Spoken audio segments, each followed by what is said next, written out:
Come on, serious suggestions, please. I'm not trying to write a thriller here. It's supposed to be an essay, you understand? An essay. That means facts and logic. Well, if it's facts and logic you're after, you shot yourself in the foot with your choice of research topic, didn't you?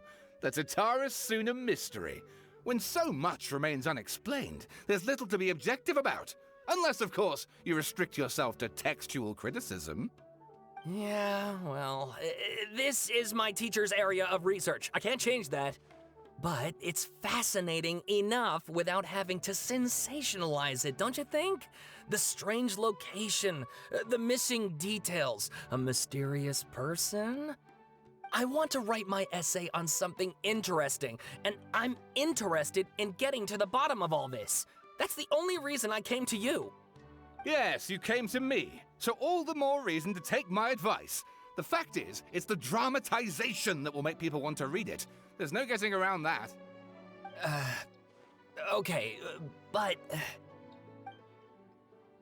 Did one of them just mention Tatarasuna? But that's all the way in Inazuma! Is it just Paimon, or is it kinda unusual for someone in Sumeru to want to write a paper about that? Everyone here's just going about their business. Maybe it really is just Paimon. Guess people here are free to research pretty much anything. Great! Let's go find out what this Tatarasuna mystery is all about.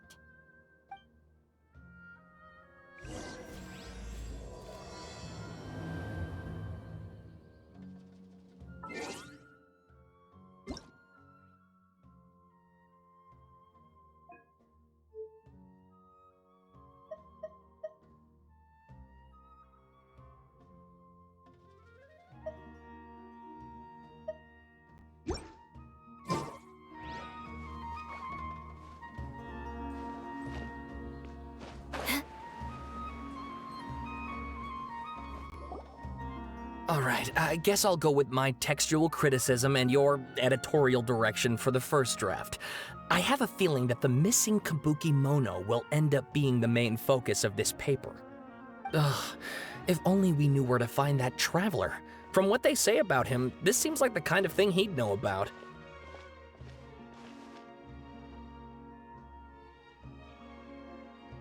Oh, you're the traveler, you say? Hey, what's with that face? Don't believe us? No, of course I believe you. Actually, I first heard about your great exploits when I was still in Inazuma. This is my first time coming face to face with you and your mysterious silver-haired companion. I couldn't believe my luck, and out of force of habit, I started, examining the evidence. Sorry. Oh, Sawada, for the love of... Sorry, we don't get out much, so our social skills are kinda lacking. Traveler, I hear you've helped many people a great deal and been to many places. Would you be able to tell us about Tatarasuna? Actually, we don't know much about that place either. In fact, we only came over here because we heard you talking about it and wanted to learn more. I see. My teacher chose this area of research as a personal challenge. He said it's difficult to get into because even Inazumans don't know much about Tatarasuna's past. But who'd have thought that, If you don't mind, I'd love to show you all my outline for the book I'm writing about Tatarasuna.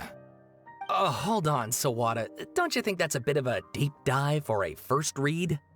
Well, fair point. In that case, please ease yourselves in gently by taking a look at Akaba's latest essay draft. Let me give you some background. This all started with the discovery of some records in Tatarasuna. The writings mentioned someone by the name of Mikoshi Nagamasa, who crafted a fine blade. But in the end, he threw it into a fire to destroy it, and killed his servant Katsuragi. Why? Well, no one knows. Apart from the swordmaker, his servant, and the one who wrote this all down, the records also mention a Kabuki Mono. This seems to be an Inazuman word for an eccentric stranger. Someone who dresses funny or acts in an unusual way. That's right. Akaba's teacher has spent quite some time researching these events on the ground. This Kabukimono lived in Tatarasuna for a while before disappearing without a trace. And shortly afterwards, as Akaba mentioned, things got pretty ugly. So first this strange person goes missing, then a murder happens? Seems kind of fishy to Paimon. Yes, my thoughts exactly. So I helped out too. I asked everyone I could think of if they knew anything about what happened back then. And wow! Did I get lucky! Stop shouting! This part's important. I just wanted to make it stand out. It just so happens that a friend of mine works at the Government Records Office. He looked into it for me, and I can now confirm that all the aforementioned individuals did, in fact, live in Inazuma over 400 years ago. Even back then, Tatarasuna was already at the center of Inazuma's smelting industry. The man in charge was a government official named Niwa. Curiously enough, it seems like he went missing too.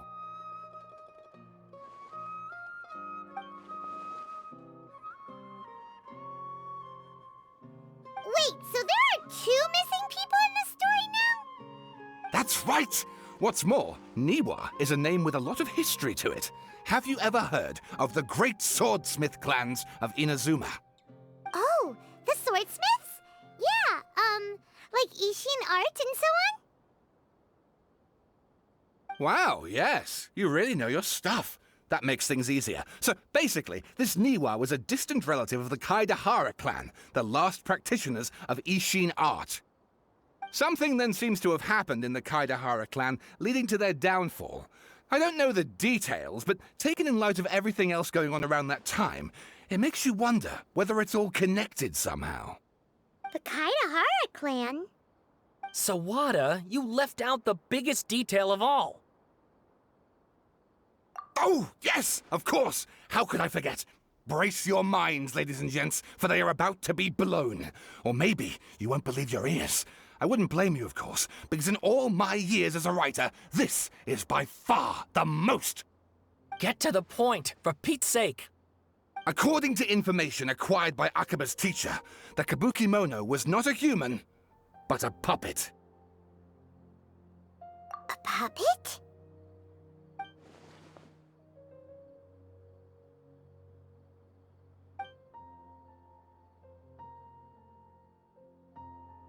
Aha! Judging by the looks on your faces, you do know something after all.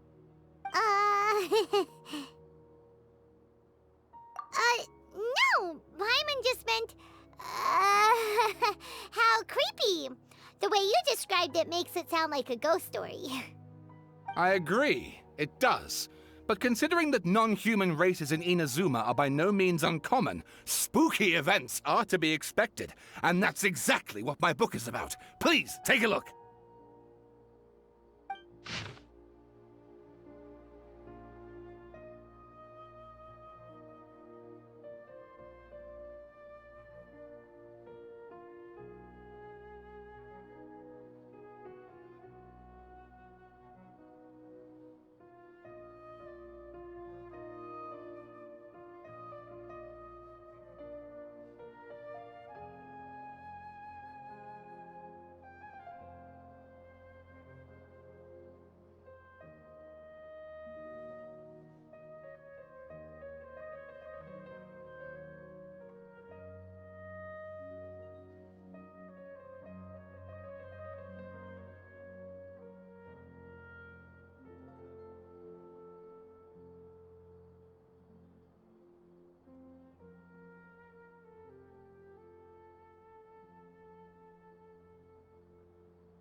And please read my essay draft as well.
Sawada was encouraging me to follow his more creative approach, but I think essays should be grounded in facts.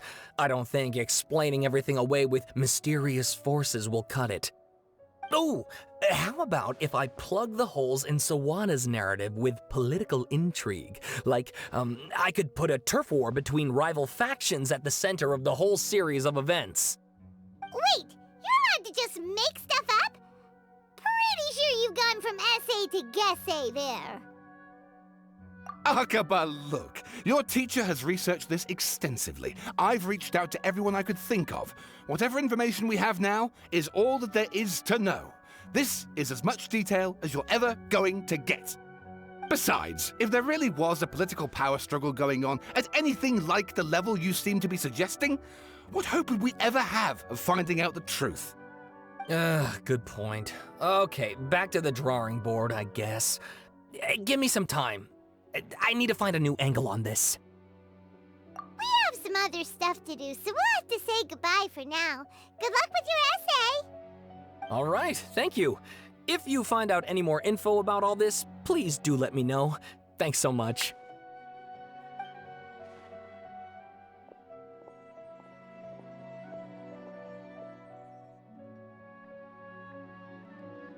Hey, so that thing they were talking about, It has to do with the balladeer, doesn't it?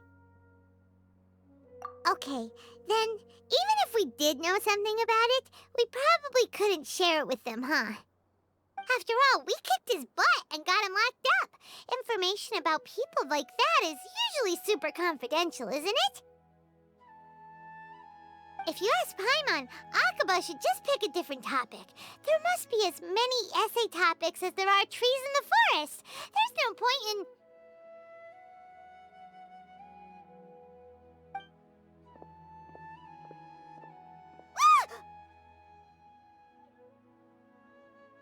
Hey, did you see that? He literally just went by, over there. It looked like... the balladeer! No, it can't have been. He got locked up. Oh, quick, let's catch up and see.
Traveler, Paimon, there you are.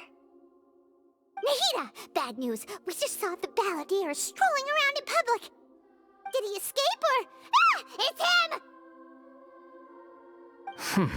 Sure enough, you're here. Hey! What are you doing in the sanctuary of Surasthana? Aren't you supposed to be locked up? I know you must have a lot of questions. Please, allow me to explain. It was my idea to set the balladeer free. We made a deal, and he's gonna do some investigation in Irminsul for me. A deal? Huh. You sure you trust this guy? What did you expect? Why do you think Sumeru would keep me around otherwise? Or maybe killing me is all you can think about. But if that's the case, why haven't you done it already? Don't flatter yourself. It was... Nahida said there's still some mysteries in you to figure out. Ah, so if it were up to you, you'd finish the job? Guess I had you all wrong. There I was thinking you were just getting cold feet. Well, that escalated quickly. Not a good start. Could I ask you all to please calm down? But Paimon's worried about you, Nahida. Don't let him trick you. It's not every day you see people questioning the God of Wisdom's judgment. Just when you think you've seen it all. Don't you dare try to drive a wedge between us! As long as the terms are reasonable, I don't think there's a problem in making a deal. Even with the balladeer. Well, I for one have no reason to doubt you. Considering you even struck a deal with the doctor. Yes, one in which I gained valuable information. You'll come to understand more about that in the fullness of time. The balladeer's power was all but completely spent after your battle. He's no longer strong enough to be a strategic threat to us. That puts him in quite a precarious position. Plus, he's a former harbinger with knowledge of many of the Fatui's sensitive secrets. being stuck here in Sumeru could make him a sitting duck, depending on how the Fatui plan to respond. Wait a second. Farmer? You mean he's not a harbinger anymore? I take no pleasure in saying this, but it seems as if the doctor had no intention of welcoming back a loser, so... Sometimes it's you using them, other times it's them using you. Most human relationships are this way.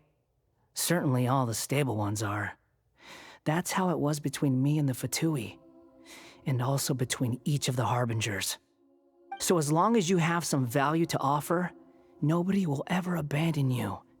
But after recent events, even I have to admit that I'm not worth quite what I used to be. Well, if the Fatui are gonna reevaluate my utility, I need to have a backup plan for myself. As we discussed, I don't like causing harm to living beings, and you said you need protection. So, why not join forces with us? I think these two have made their objection to that idea fairly clear, don't you? And they're your friends, so I guess you'll be siding with them. Yeah, obviously! Nihira, don't listen to him! Then let's put that discussion to the side for now. We still have time. Today can be a trial run. Where we go from here will depend on how well we manage to cooperate today. All right, then I'll do what we agreed. Good. Go now, and keep in touch. Nihira, are you serious about this? Yes. I have my reasons for this decision. In fact, I'm largely doing it for your benefit. Yes. As I told you once before, there's information about your twin in Irminsul. Oh, yeah. Actually, that's the whole reason we came to see you today. So, you have an update on that? Mm-hmm. You may remember me mentioning that the Fatui had not included your twin's details in the Descender category. This is an extremely important point. It's possible that the Fatui have other information that even I don't know about. And since the Balladeer used to be one of them, he'll be better acquainted with this information than I am. He was granted the power to connect with Irminsul when he almost became the god of a new era. Even though he no longer has the Gnosis, some traces of its power remain in him. He can still connect. The amount of information in Irminsul is vast beyond description. Sifting through all of it without knowing what to look for would take too long, even for me. So I asked the Balladeer to search in Irminsul for any information about the Descenders. He's more familiar with this kind of information, and should be able to find it more quickly. Exactly! Or what if... Paimon just doesn't trust him! He's treated us as enemies every time we've run into him! I understand. But sometimes, everything is dictated by which side you're on. How things will go in the future depends on what information he brings back. And Traveler, I know what your heart desires most of all. Our minds have connected several times before. There is a corner of your heart reserved for an intense longing. A feeling of being all alone in the dark, searching for the one candle whose light still burns. As Sumeru's deity, it is my responsibility to be on guard against the Balladeer.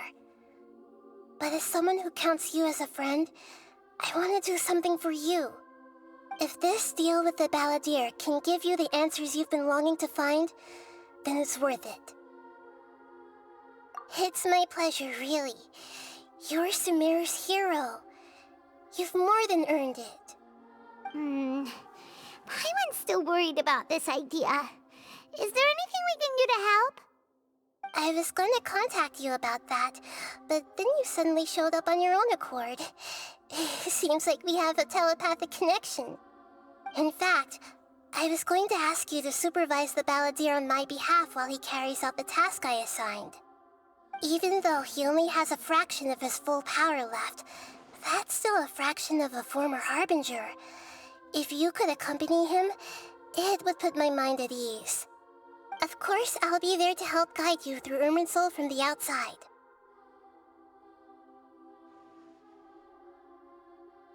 Great, thank you. Prepare yourselves. I'm going to transport you into Irminsul.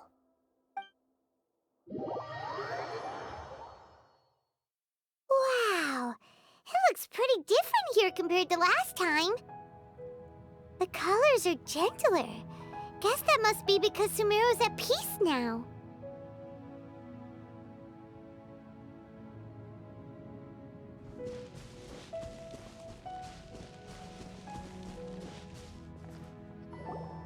Look at that. Hot on my heels. You know, you didn't have to cut your catch-up short just to keep me company. Oh, but I guess you panicked when you realized that I might enter Irminsul ahead of you.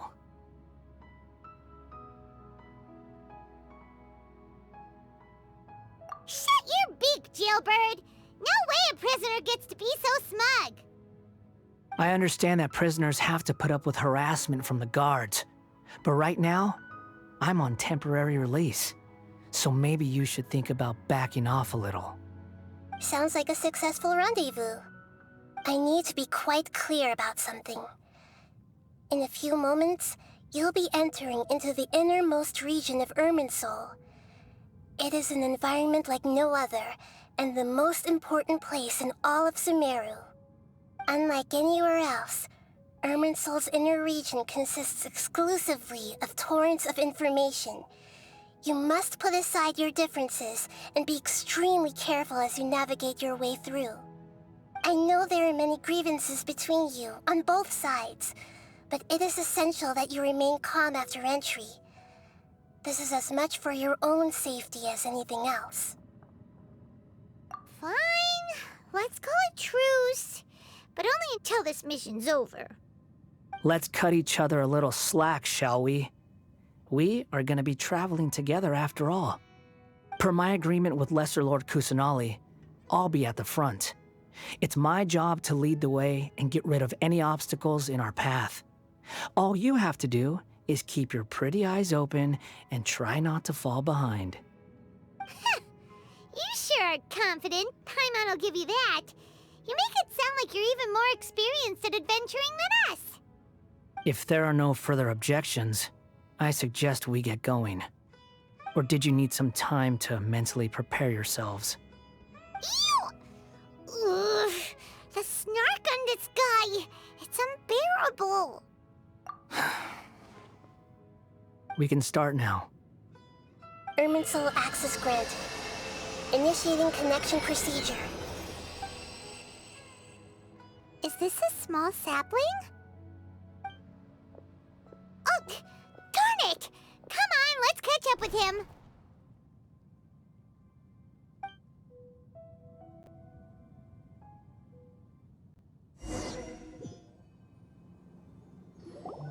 Wow.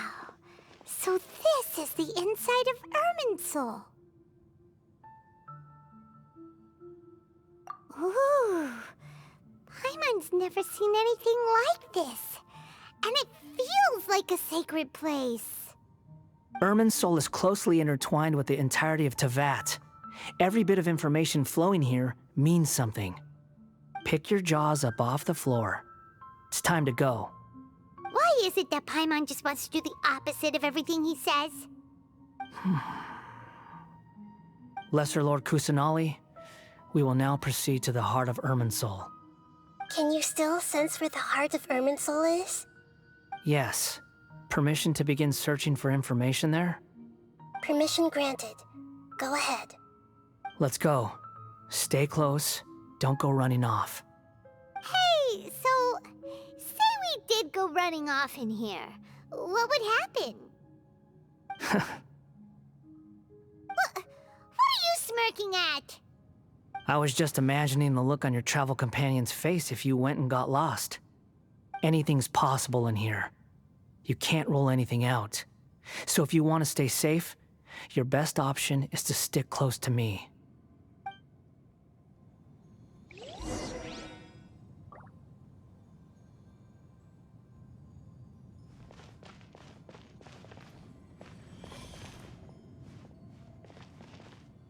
These sapling things have spread out.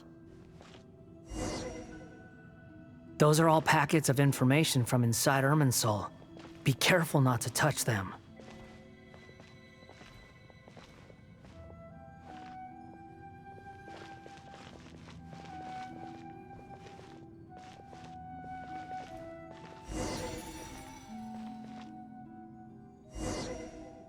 It looks the same in every direction.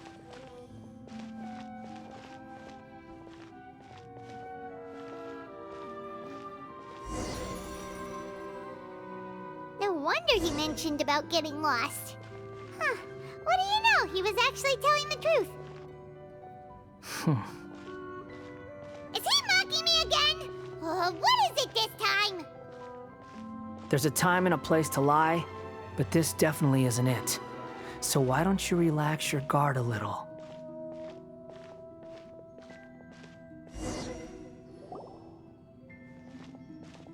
We're here. What a huge tree!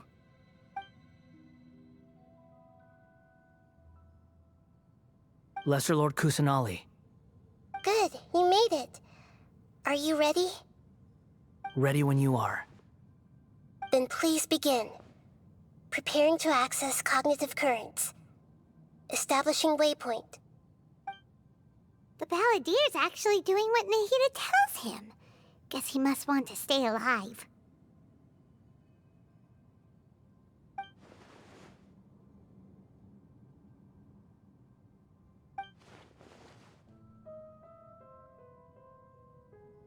The rest is up to you.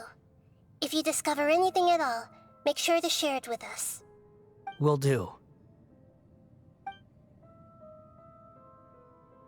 Huh. For once, we're the ones with nothing to do.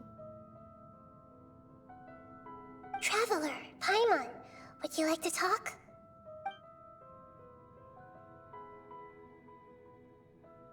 Yes, I've also invited Paimon to join. Huh? What the? We can talk to each other inside our heads?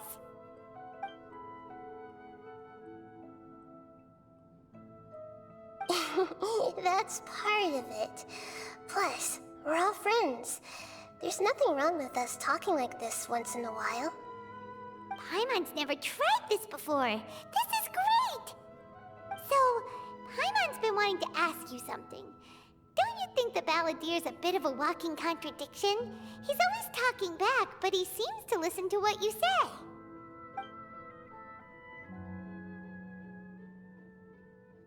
As I've told you before, there are still some mysteries for him to resolve. Things that are clear as day to me, but that he has yet to understand. Perhaps today will be the day that he finds some answers.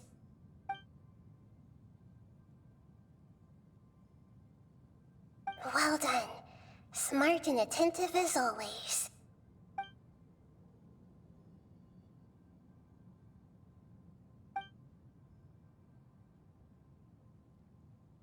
So, you made contact with that part of his mind. Well, it's true. Betrayal turned the Balladeer into the person he is today. Huh. Paimon thought nothing could get under that guy's skin. Turns out, he can get hurt and angry just like anyone else. Everyone has a history, Paimon.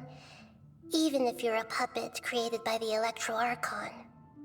Speaking of puppets, we ran into two people at the Academia today talking about an essay. Turns out their topic was about the Tatarasuna incident. Nahida, do you know anything about that? If you mean the mysterious events, the Kabuki Mono and so on, yes. I know about all of that. Really? Because from what they were saying, it sounded like lots of Tatarasuna's history is still unexplained. And most of the information we have now is just from people filling the gaps with their imagination. At least that's what they thought.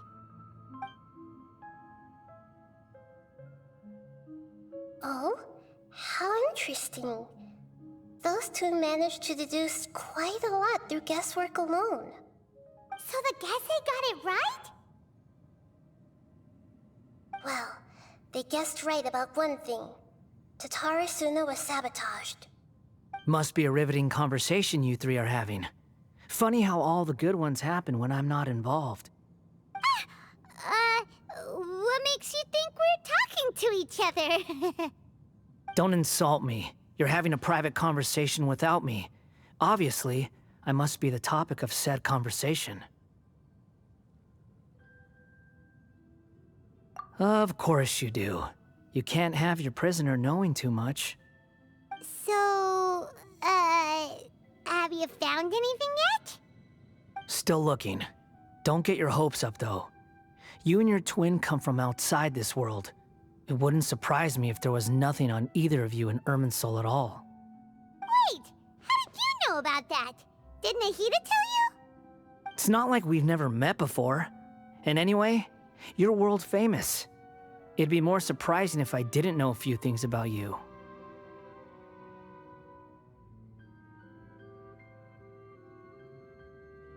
Right now, we have to keep the peace. I'm not interested in creating more misery for myself, and making cordial conversation is something I can manage. Huh? Wait.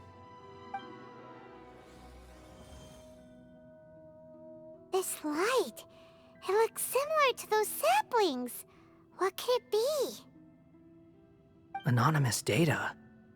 Hey, don't you forget the agreement! You have to share it with us!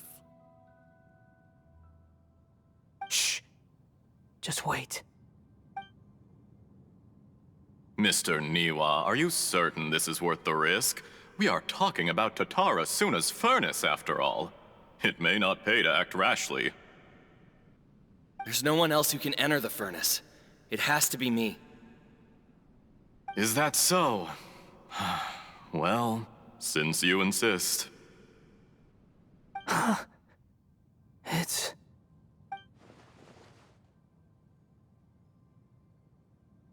Whoa!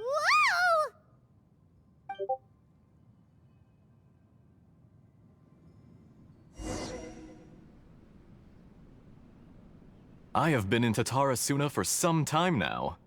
You have shown me great hospitality, as has Mikoshi Nagamasa, and indeed, everyone else. Under your leadership, Tatara Suna is a warm, welcoming place, like a giant village. People are gainfully employed, their lives have purpose, they are motivated.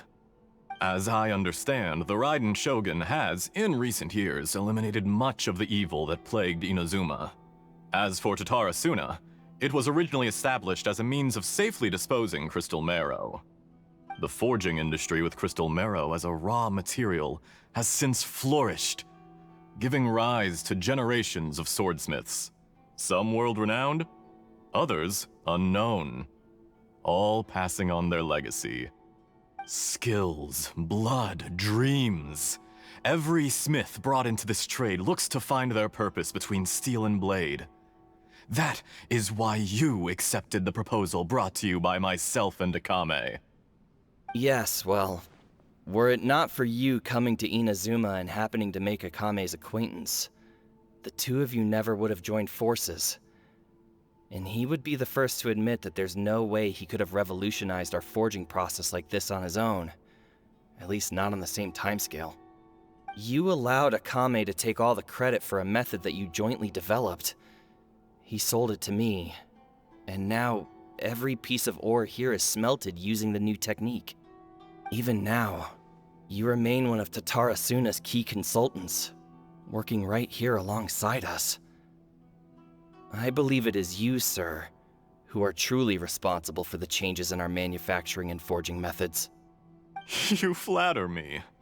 From the outset, I saw much that was commendable in the forging industry of Inazuma, and it has been my great honor to befriend you all.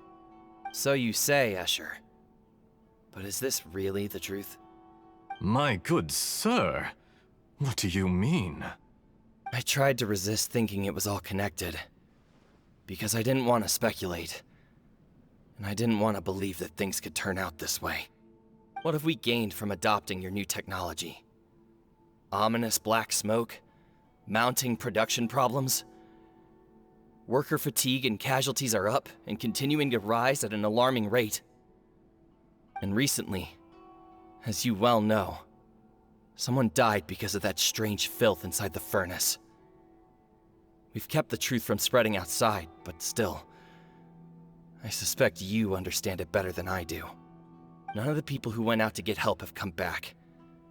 Now, our mutual friend, the Kabuki Mono, is taking the Golden Feather to Narukami Island to seek an audience with Shogun. This is our last hope. But that doesn't faze you, does it, Escher? Nothing does. Otherwise, why would you still be standing there with that smile on your face? I'm just surprised that you finally chose to be so sincere. I'm sure you've been harboring these suspicions for quite some time. Mikoshi Nagamasa may have noticed that there was one common denominator among all these events. Namely you, Escher. But Mr. Mikoshi is more cautious than I. He does things by the book. After all, Nagamasa is the adopted son of Mikoshi Torichio, the yokai struck down by the Shogun's own hand. If he truly seeks to redeem his family's honor, an abundance of caution is well advised. You're well informed on the subtleties of his situation for a mechanic all the way from Fontaine.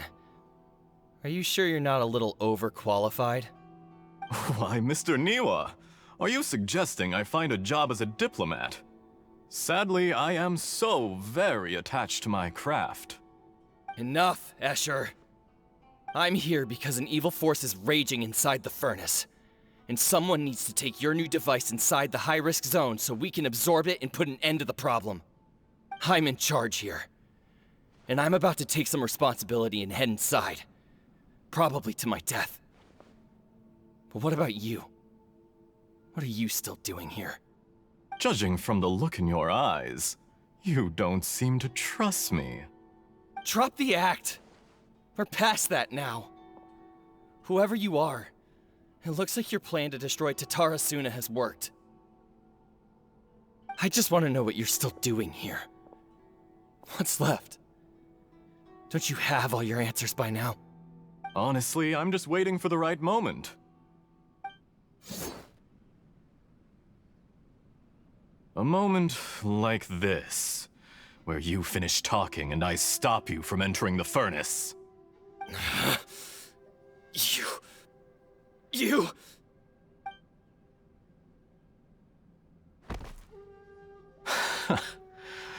You're a little smarter than I initially gave you credit for. I thought I'd disguised myself exceptionally well, at least for the first few days. But to my surprise, you had your people look into my background right from the start. It's a long journey from Inazuma to Fontaine, but that didn't stop them. Eventually, they managed to confirm that Escher was an alias, and that I was not from Fontaine at all.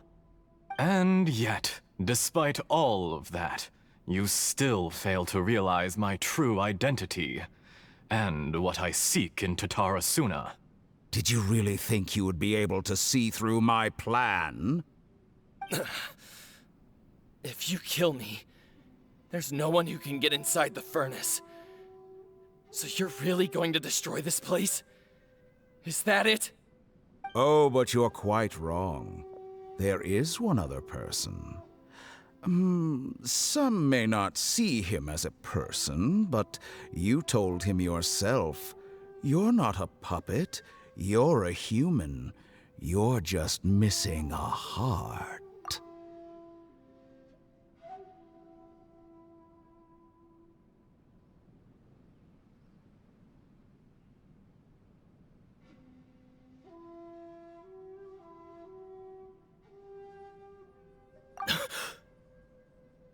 Whoever you're working for won't get away with this. They'll be found out. But this makes no sense. What are you really trying to accomplish by all this? Why go to all this trouble? It's no trouble at all. Patience is a virtue which I have in abundance. This is all part of a carefully controlled experiment. If you must know, I'm happy to divulge my true identity. I'm a Fatui harbinger. Call me the Doctor. The Fatui? Who? What do you want? Just to create a minor inconvenience for your nation. That's it? That's why you gave us your cursed technology? Just to let loose the evil energy from the crystal marrow? Look how even the righteous soul is filled with venom when faced with its demise. My device functions precisely as you say. It is the only chance you have of preventing a catastrophe and keeping the truth from the outside world. However, I did not make it with you in mind. It is easier for a person to be possessed by evil spirits when they are filled with hate. So give in to your fury. I want to see what happens when a malevolent heart is placed into an unsuspecting puppet. Make no mistake, even without you, that pure, innocent puppet would only end up being used by someone else instead. What other reason would a human have for befriending one who is not of our kind?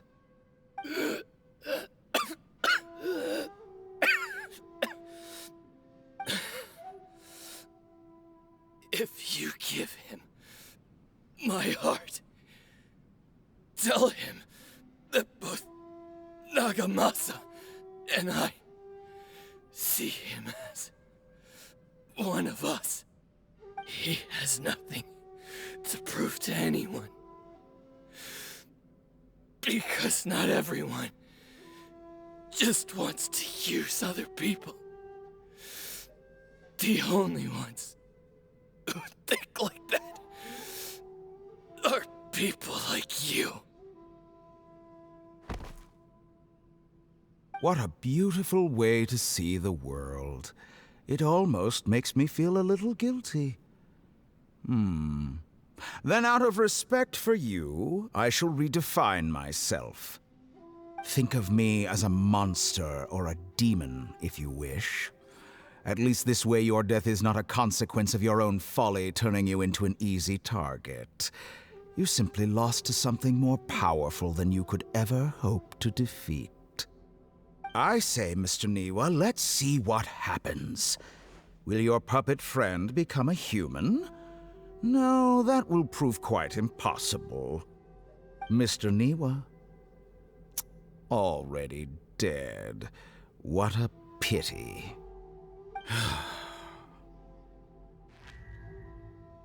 Jester, I have completed the task you gave me. Creating a gap and infiltrating Inazuma's inner workings.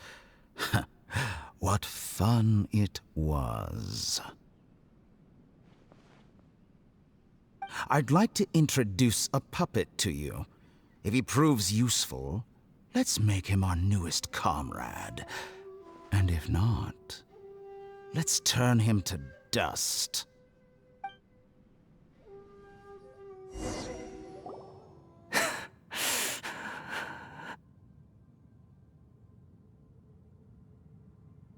Hey, are you alright? Dottore?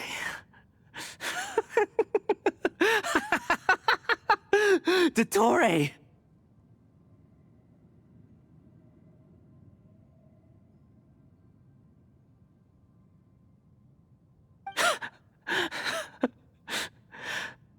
Good.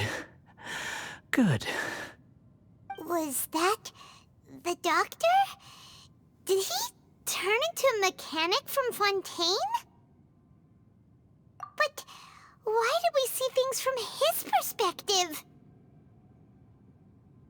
When I touched the doctor to confirm whether he'd eliminated all his segments, I read this memory in his mind. You have to admit, it must be the truth. Maybe so, but it means nothing. Does it? But this memory shows that Niwa didn't betray you. He never meant for you to be the one to take the device into the furnace. You know very well what that means. even more so than I.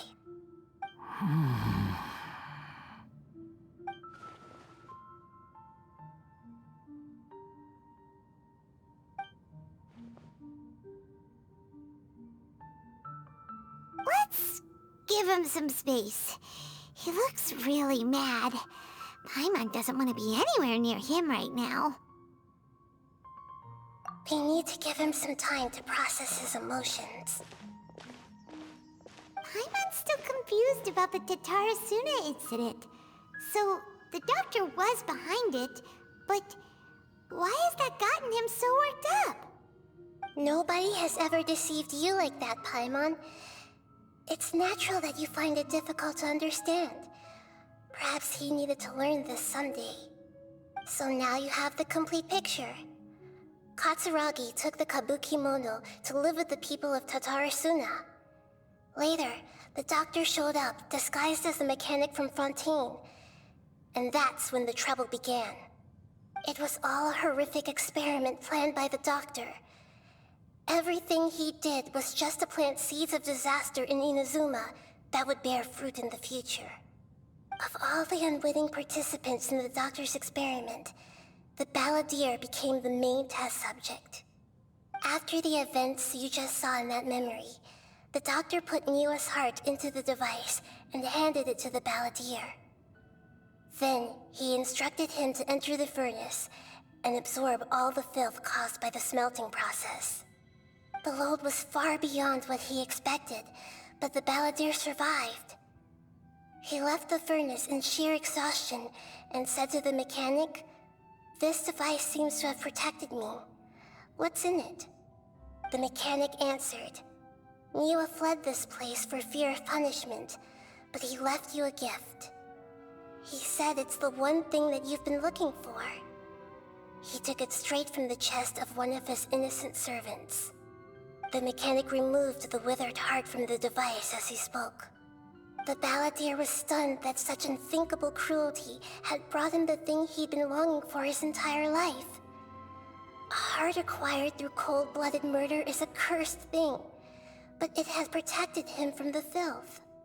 He thought Niwa had completely betrayed him, and yet this very betrayal had ensured his survival.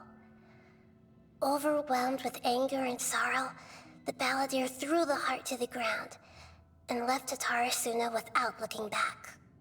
Holy moly. So the doctor killed an innocent man and pinned everything on the victim? That's terrible.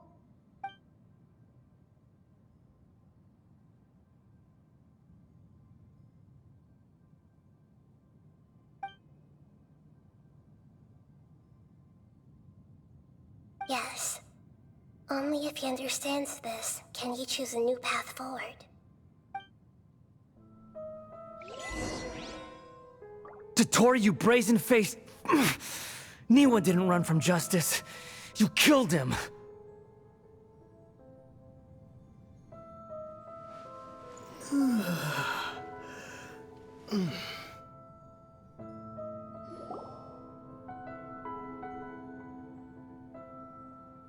Shall we see how he's doing?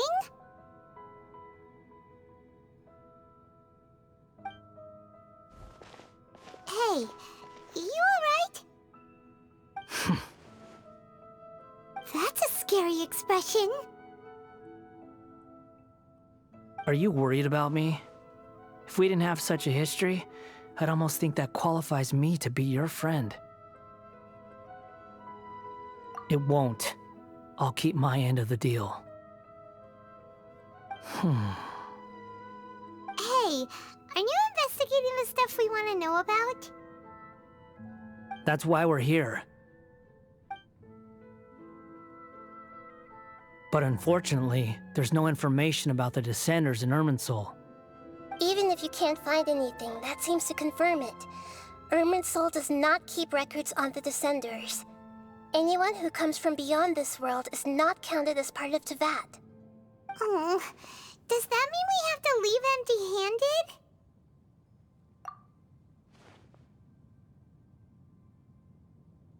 Don't thank me just yet. You look really upset. Well, Since Irminsul was a dead end, I guess I can share some other info that might interest you. Huh? About what? The reason why there are records about your sister in Irminsul. It might have something to do with Conria. Apparently, Conria was her first destination when she arrived in this world. Plus, she only came to this world because the heavens responded to the summoning. The heavens responded? The Jester told me this himself. You can take his word on this. He was a royal mage in Conria, and lived with your sister for a time. I don't know the details. It's up to you whether you want to believe me. All I can say is, I wouldn't lie to you about this. Did you get all that, Lesser Lord Kusanali? Yes. Astonishing news. Does this info count towards my mission? It wasn't from Irminsul, but was it valuable? Very valuable. Good. In that case, I'll take some time for myself now. Huh? What have you done? Lesser Lord Kusanali was right. My power's all but completely spent.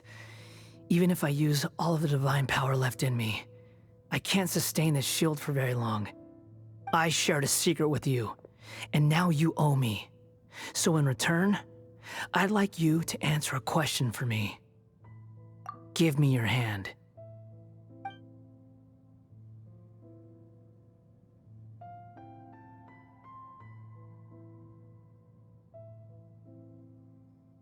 Can you hear my voice inside your head?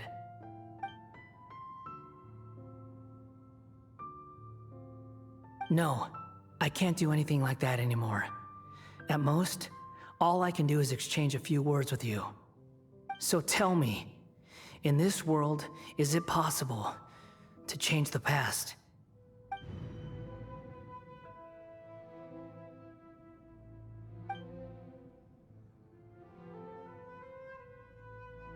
Done. Huh? What the? What happened? Paimon only saw you hold hands for a second. Nothing. I was just thanking him for helping me.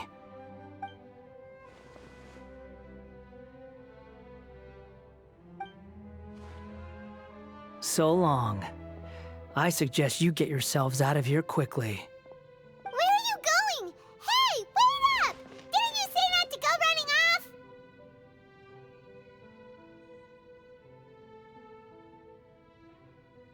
Fast reaction time. But I don't think we'll be seeing each other again. From this day forth, the names Balladeer and Kabukimono will cease to exist. Those who died in Tatarasuna because of me deserve another chance at life. Hey, Balladeer! Don't do anything stupid! You know, I never did like insects. Hordes of the puny things swarming together can be a real nuisance. And I enjoy nothing more than to stamp them out like the pests they are. But if a colony of harmless ants isn't threatening anyone, I guess they deserve to be left alone. Luckily, everything can be set right. It's time to solve this once and for all. Balladeer! Balladeer! Uh-oh, he disappeared. Come on, we gotta find him somehow.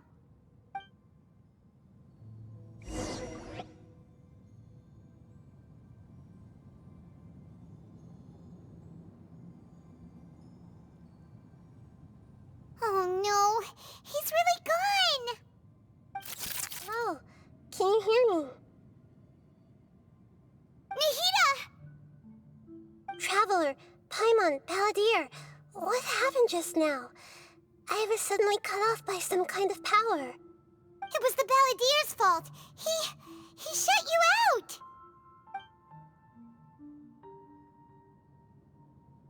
I didn't think he'd be capable of something like that with so little power left. Did he keep some of his power hidden when he was defeated?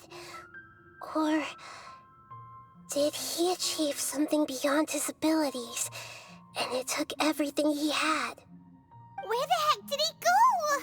Ugh, It's all our fault. We were supposed to keep an eye on him. Sorry, Nahida. Don't be.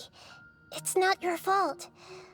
Please, let me handle this from here, even though I'm not sure I can solve it. We're running out of time. Follow my lead and get out of Irminsul as soon as possible.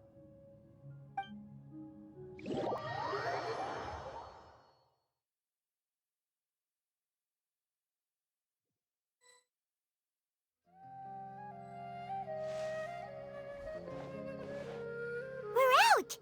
And we're at, an inn or something? This is an emergency. I'll have to ask you to stay here for now. Everything's arranged, and nobody will disturb you.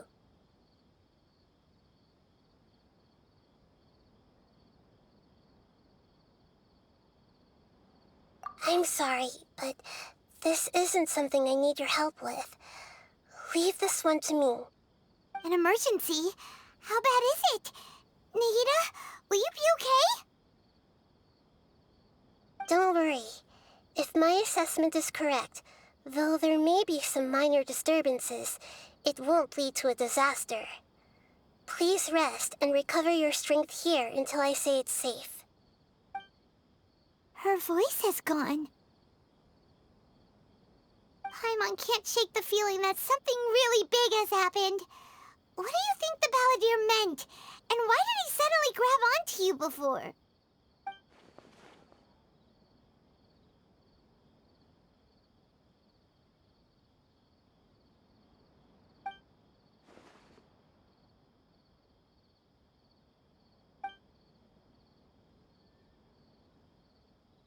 He wants to change the past?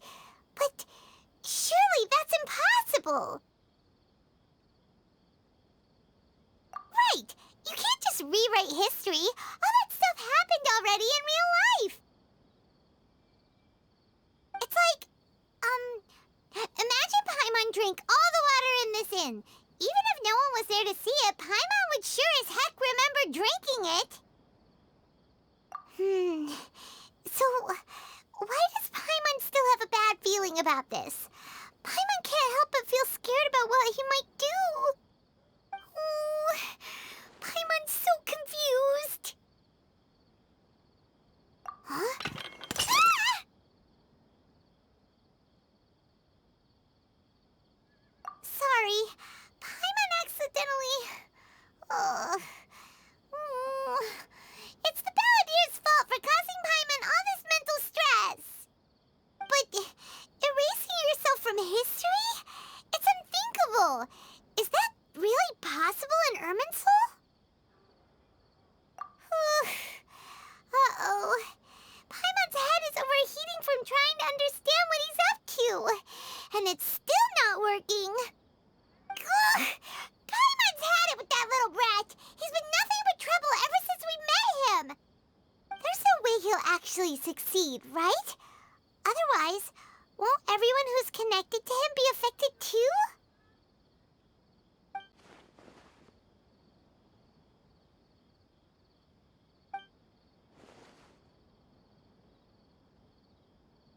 There's nothing we can do about it at this point. Hey, have you got any ideas on what we should do next?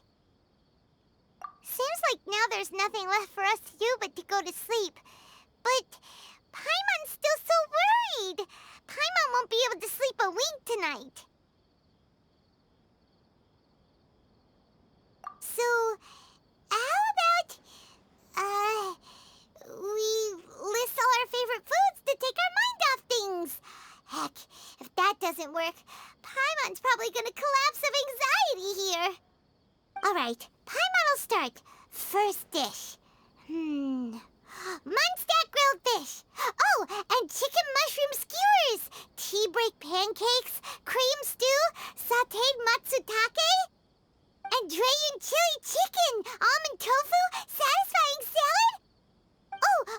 Also, Adeptus Temptation, golden shrimp balls, triple layered consomme, lotus seed and bird egg soup, and...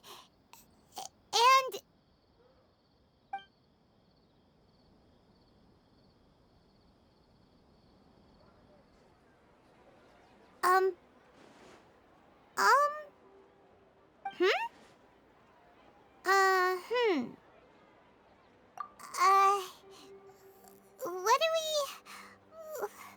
What was Paimon supposed to be doing just now? Paimon was, talking? Huh. Paimon suddenly can't remember what she was talking about. The balladeer? Is that a food too? Huh. Weird name, though.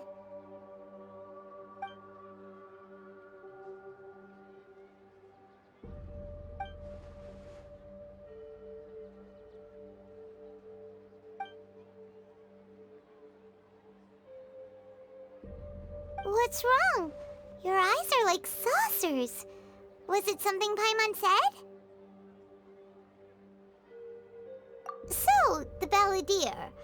Is that someone's name? 'Cause it sounds like a nickname or something.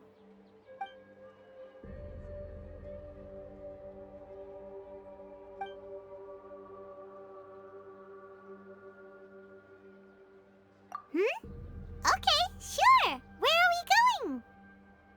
Huh? Fine by Paimon, but is everything okay? You're acting like this is an emergency.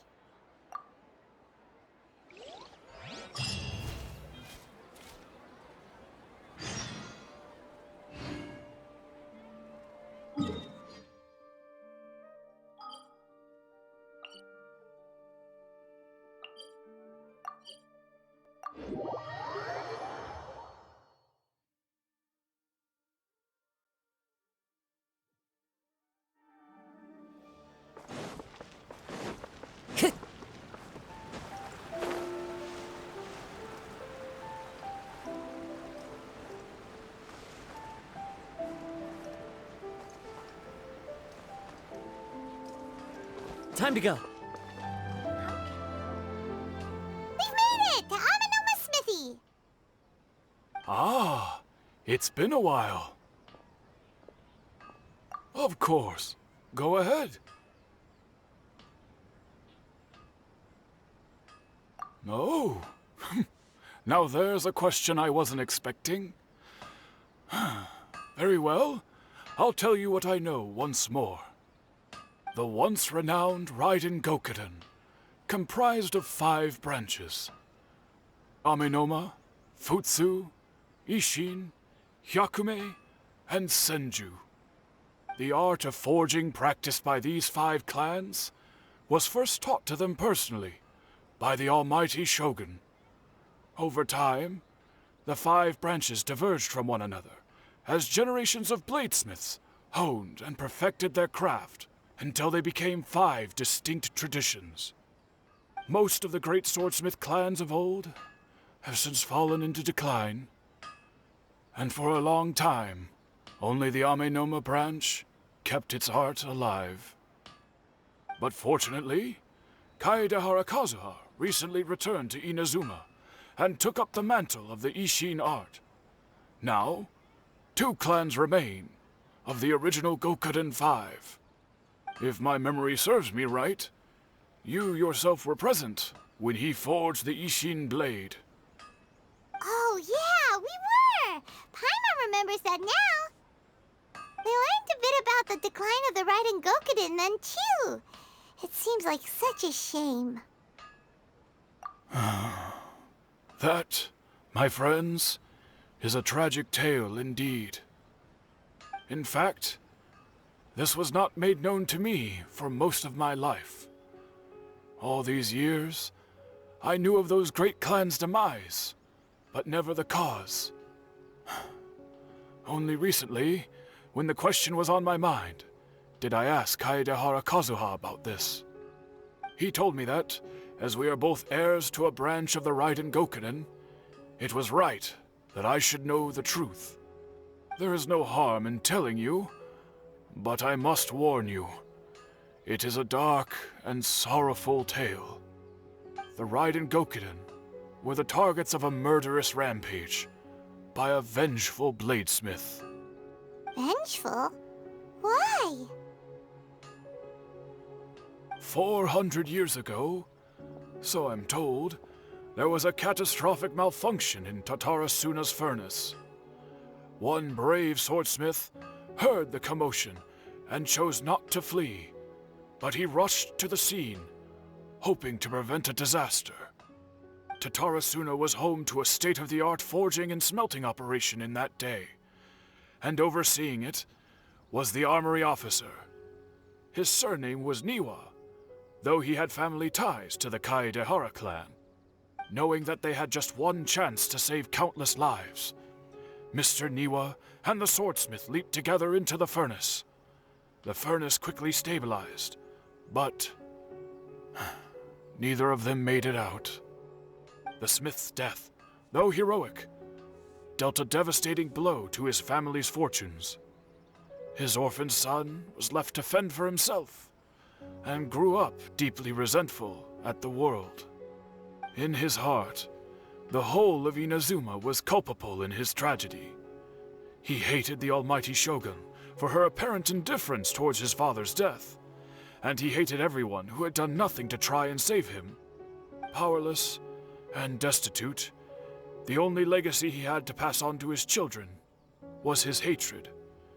Generation after generation bore this grudge, living in utter misery. Alas, if only the story could have ended there. But 100 years ago, the then head of this family reached the end of his wits. He could bear their fate no longer, and yet he could do nothing to change it. Finally, he made a drastic decision to take revenge on the Raiden Gokuden. In doing so, he sought to vent his pent anger and shake the very foundations of Inazuma's forging industry. In his fury, he murdered indiscriminately, killing even bladesmiths from the Hyakume clan which he belonged to. His goal was absolute, the devastation of all of the Raiden Gokuden.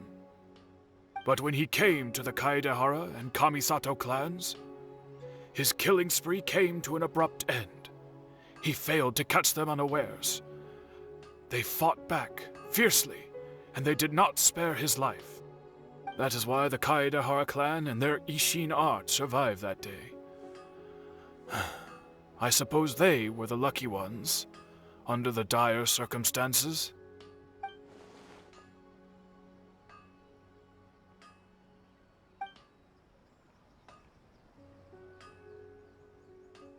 Was there anything else you wanted to ask? Kazuha? Why, yes. Just yesterday, in fact. We spoke for a while over some tea. He seemed well.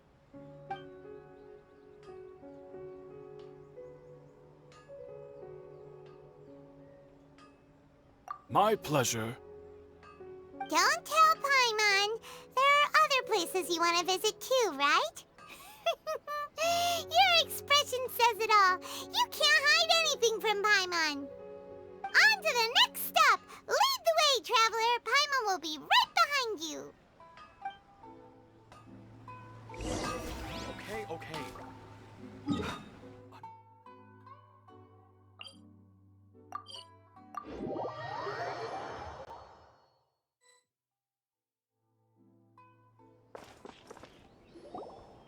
We're here! This is the Yashiro Commission's headquarters, so... Traveler, it's been a while. If you're looking for the Commissioner and Miss Kamisato, I'm afraid your timing is unfortunate. They're not here right now. Are they out on business? The Commissioner is out on business, and Miss Kamisato is standing in for some meetings in the Commissioner's place. If it's urgent, you're welcome to wait inside until they get back. What do you think? Shall we go in?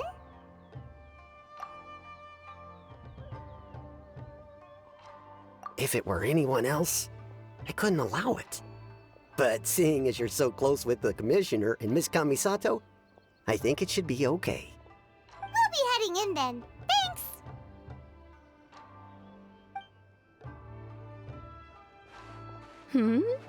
Hello, dears. Is there something you want to say? Of course, traveler. Yes, I know who you are. Miss Kamisato has told me about you. What would you like to know?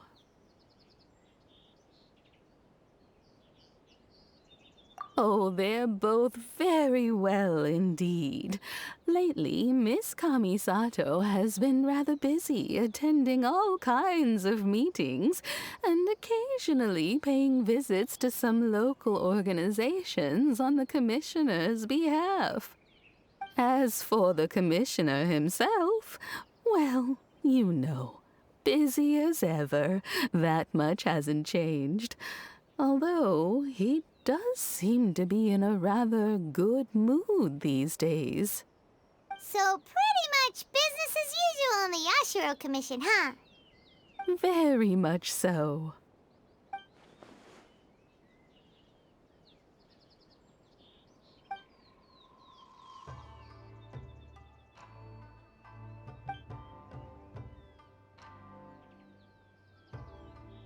Well, got any more questions?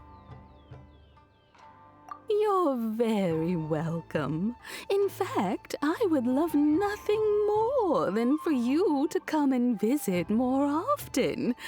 But I'm sure you must be far too busy to have time for that. Miss Kamisato talks about you all the time. She seems so thrilled to have you as a friend, and she's always saying how talented you are and how much she admires you. I must say, many things in Inazuma seem to have taken a turn for the better since you arrived here. So you're not just Miss Kamisato's knight in shining armor, you know. You're a hero to us all. I mean it. Whenever the commissioner dines at home, Toma always joins him. I always find myself at my most relaxed when I'm serving the two of them and listening to them chat away. The commissioner has such a busy schedule that he doesn't always have the chance to take his meals at home, but given the opportunity, he always prefers to dine here. They say it's because Toma's a much better chef than most. Oh, the commissioner is so fond of home comforts. They get to talking about you sometimes too, you know. Always with a very fond tone. The way one would talk about dear old friends around whom one can truly be themselves. Miss Kamisato occasionally joins them as well. Whenever the whole family gets together and they start talking about people they've met and experiences they've had, you always get a mention. It's been many years now since the late Mr. and Mrs. Kamisato passed away. Much has happened in the Kamisato clan in that time. As someone who is old and gray enough to have watched their son and daughter grow up, it makes me so happy to see them meet a dependable friend whose company they enjoy so much. So, in the future, if you ever do have the time, please know you are always very welcome at the Yashiro Commission headquarters. There will always be at least one old lady who would be delighted to have the pleasure of your company.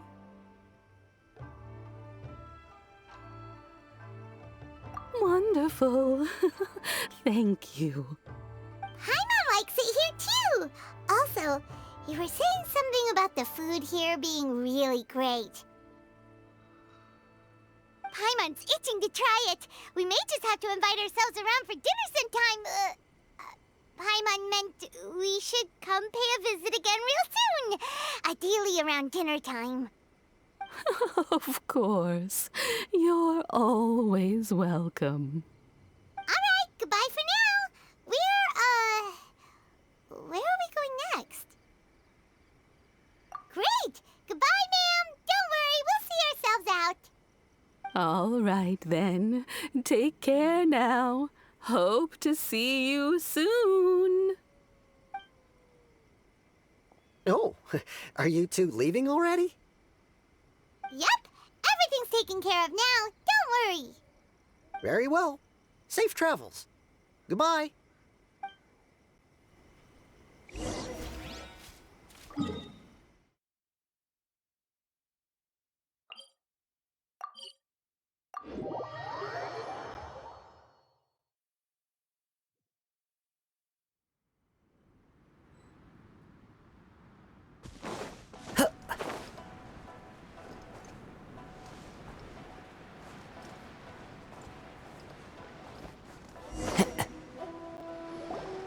Well, here we are. But what are we looking for? Something or someone? Do my eyes deceive me, or is that the Traveler and Paimon? Xavier, what are you doing here? I was in the general area, and now I'm in this specific area. There, that's me. So what about you two? We have some questions and thought you might be able to help. Certainly do. I've researched the furnace here in some depth. If there's anything you want to know, just ask away. Like the back of my hand? Make no mistake, I have been here a good many times before. Not only that, but I've met people in Inazuma whose families used to live in Tatarasuna years ago. They said it's all true, the history here.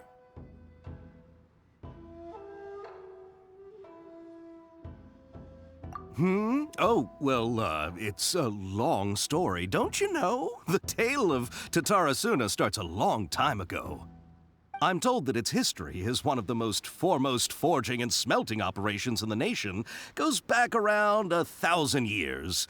Still, the furnace has had a couple of serious maintenance issues along the way. A couple? When exactly?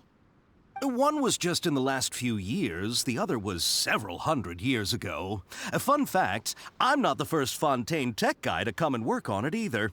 There was a guy back then too. They say he was a mechanic who consulted on a technology upgrade. It seems like the technological collaboration between our two nations goes back a long way. How about that?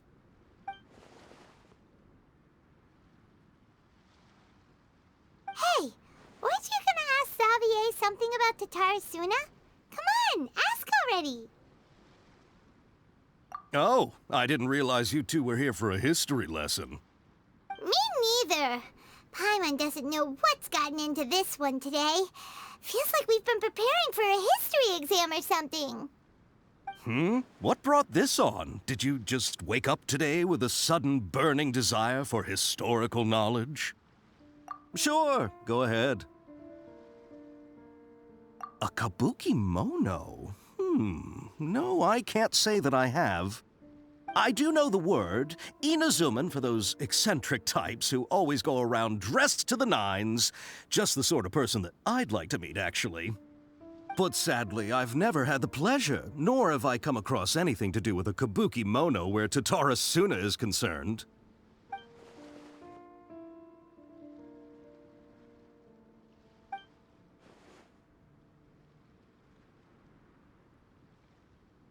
Of course! Don't mention it.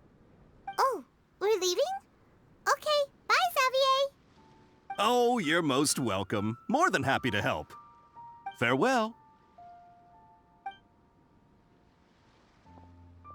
Looks like you got all the information you're looking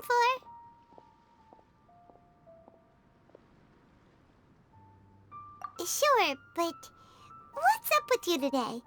Whatever it is, it seems like it's really troubling you. Keep your smile, Spinal Crocodile. No matter what happens, Paimon will always be there for you. Hey, don't mention it. Alright, let's head off and go meet Nahida.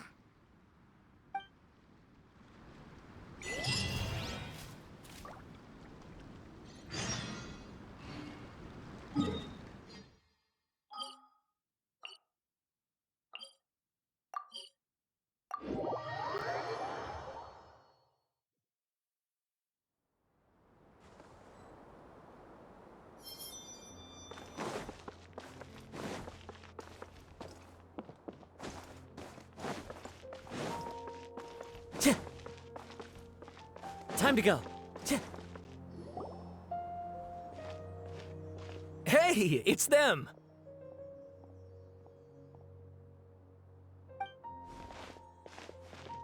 Akaba, Sawada, you're still here?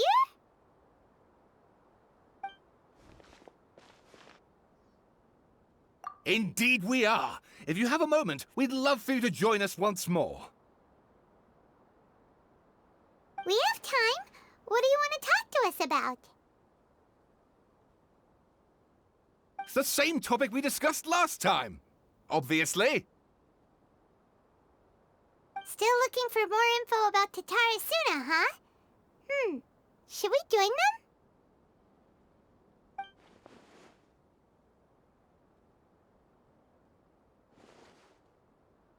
Unfortunately, we haven't made any real progress.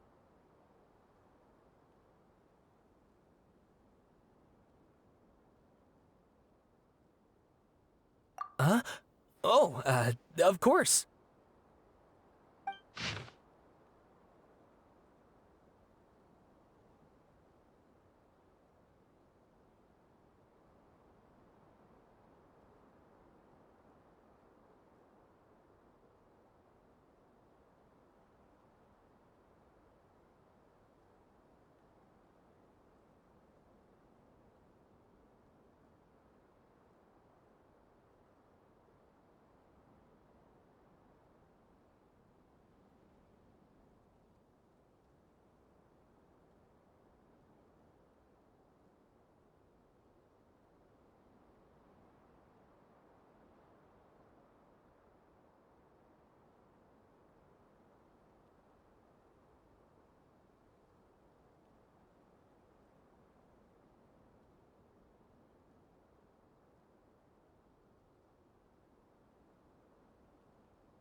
I presume you'll want to read mine as well.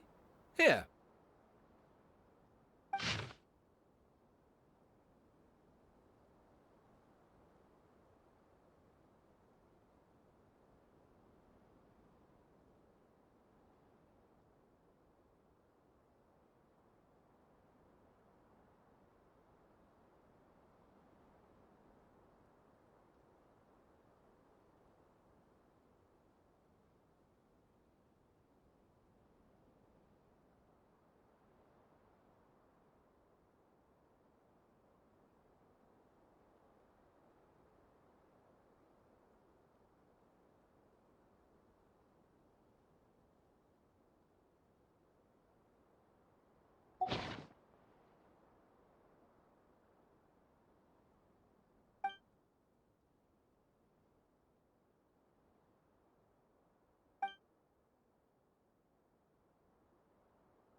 Well, what do you think?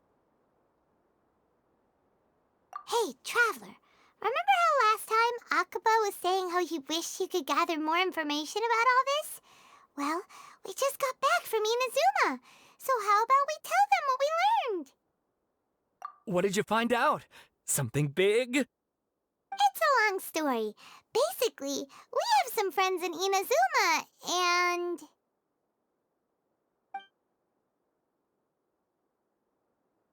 Wow, so many new details.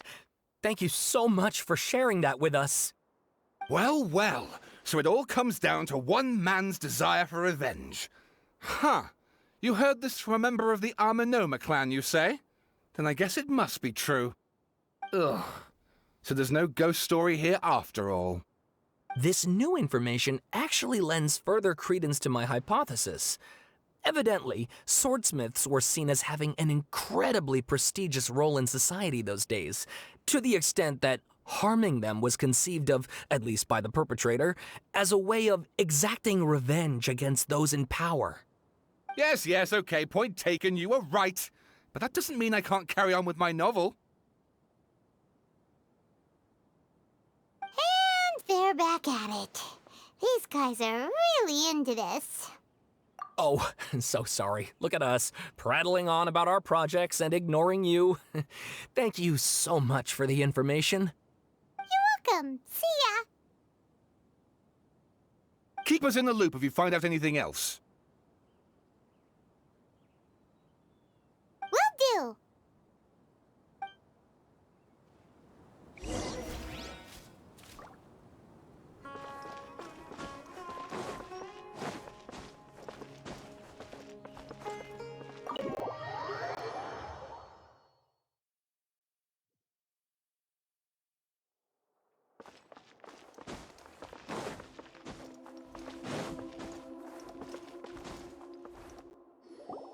Nahida, we're here!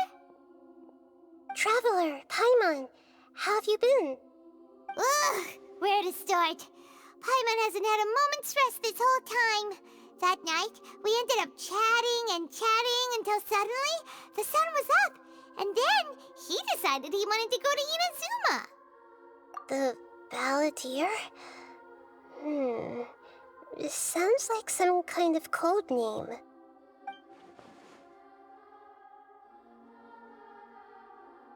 You look troubled. Is there something you need to tell me?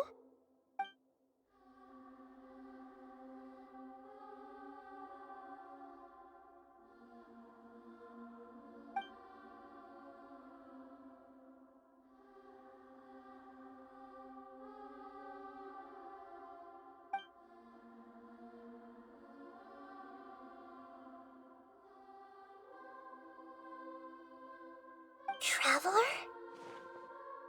Hey, what's wrong? You look so upset.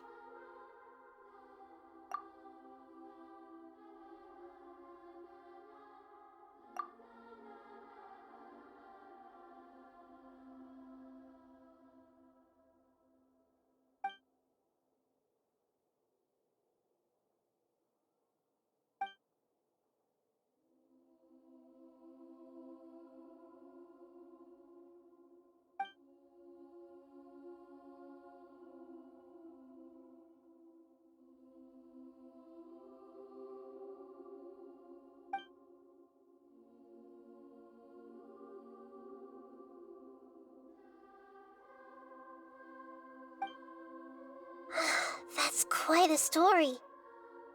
So, this puppet known as the Balladeer erased himself from Irminsul, hoping that he could change the past. But how was he even able to do that? As the Traveler said, he very nearly became Sumeru's deity. Admittedly, I remember it a little differently. I don't recall finding anyone inside the machine after we defeated it. Nevertheless, it does make sense. If someone were to successfully erase themselves from Irminsul, the world would change to reflect the new reality. So, you believe this person really existed, and we just don't remember him because, well, because he literally changed the world? Yes. Theoretically speaking, it is possible to do this. But I'm struggling to imagine the kind of person who would dare go through with it. The Traveler comes from a world beyond Tevat. That's why there's no information about him in Irminsul, and it also explains why any changes to Irminsul wouldn't affect him. So if there's anyone in the world capable of retaining memories from a past that has been rewritten, it's you. It's quite incredible when you think about it. Paimon having a hard time understanding this balladeer guy's motivations. Why did he do it? I can only make inferences based on the information we've been given. As for what kind of person he was, only you remember that.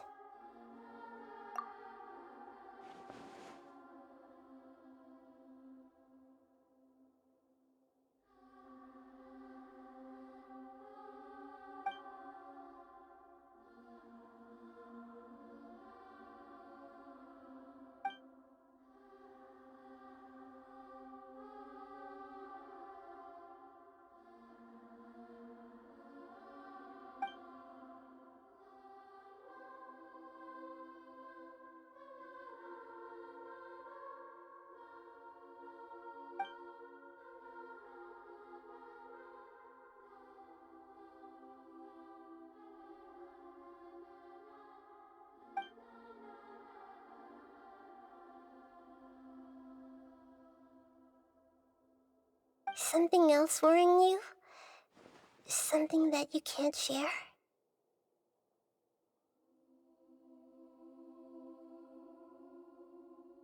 It couldn't change the fate of the ones who had died, right? Once the balladeer realized he hadn't been betrayed after all, it must have completely changed his view of the people of Tatarasuna. Now he saw them as friends again. He couldn't keep hating humans after that.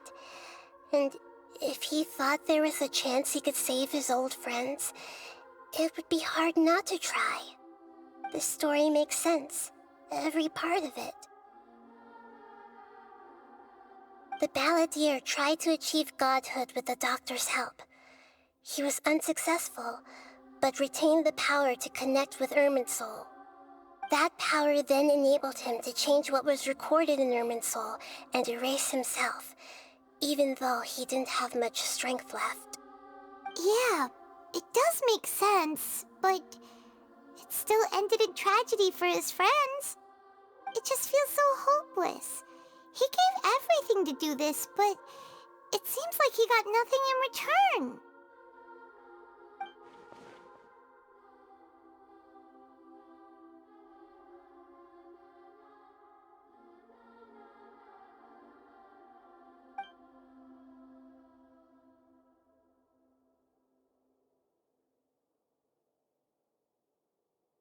Please wait a moment.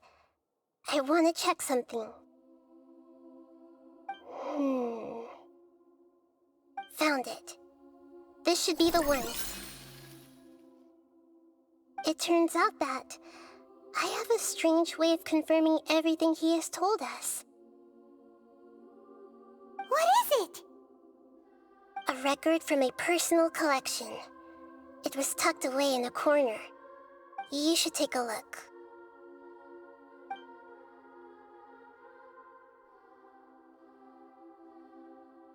Is this a fairy tale? Who wrote it? I authored this record myself.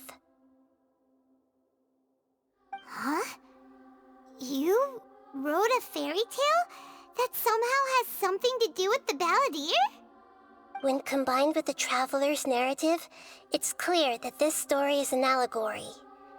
Everything in it is a symbol for something else. Hold on. So this record survived from the past? Yes.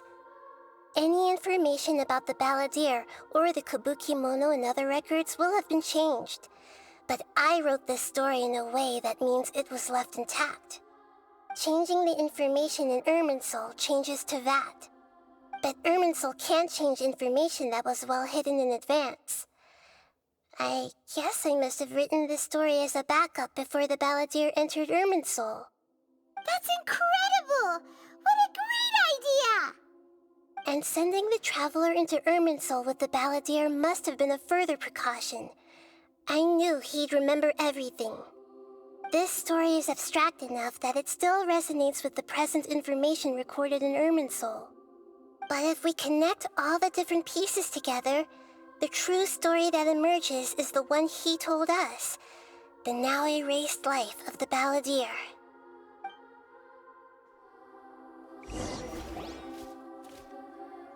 There was once a lone monster draped in fox fur.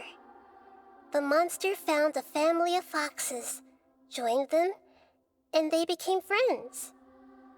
The monster lived with the family day and night, and everyone treated it as one of their own. Once in a while, the monster would take off its fox fur at night and lament to itself as it gazed at its reflection in the water. I am a monstrosity, yet they are too foolish to see it. I pity them. But the monster soon found solace when another came to live among the foxes who was not their kin. A kitten, carved from the wood of a white tree who had been abandoned by the humans. The kitten too wished to become a fox, but its tail was too slender and it could not grow a coat of richly colored fur. Yet when the other foxes saw this, they spoke words of comfort to the kitten. Even without a tail and fur like ours, you are still one of us. Furious at this happy resolution, the monster lit a fire on the mountain. The terrified animals panicked as the fire spread. The only way to extinguish the flames was to make a sacrifice. A gray fox stood up and addressed the monster. It said, "You are the cleverest among us. Surely you can help us find a way to solve this." The monster smiled, led the fox toward the fire, and murdered it. The gray fox's heart was turned into a beautiful drop of water, clear, spotless, and pure. The monster gave the heart of water to the kitten, telling him, "The foxes have decided. You are the one who must be sacrificed. Take this, quench the flames, and die for your fox kin." The fire was extinguished, but the kitten lived. It left that side of the mountain and found a little bird who had a broken wing. The two promised they would spend their whole lives together, but the little bird did not have long left to live. It passed away soon after. After burying the bird, the kitten left the mountain for good. Never again would it cherish a single creature, nor a single blade of grass that stood on that mountain. The kitten spent the nights wandering aimlessly, gnashing its teeth at the moon. How it wished to swallow the moon and devour the moonlight. If the world could only return to darkness, then it would finally be peaceful and content. I will become the new moon, the answer to everything. Then, no one will know that there were once birds, foxes, and cats in this world. And no one can know that they were different.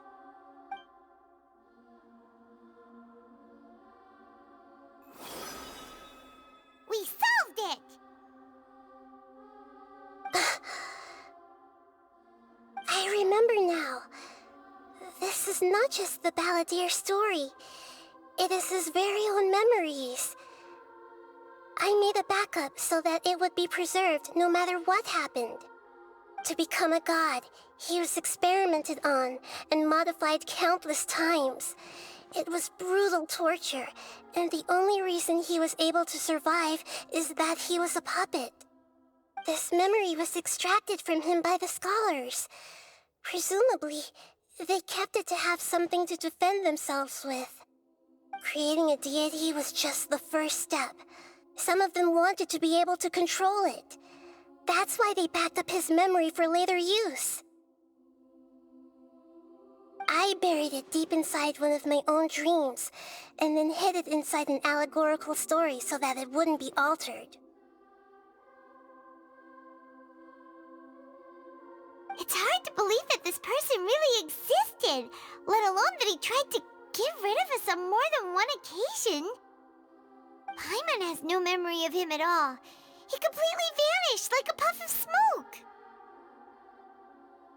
The Balladeer agreed to help me look for information about the Descenders, and Although he was unsuccessful, he still helped you.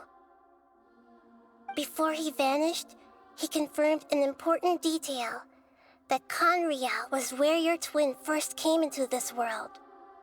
We still don't know how the change to Irminsul will affect the senior ranks of the Fatui, but in all likelihood, they won't even remember their own Harbinger.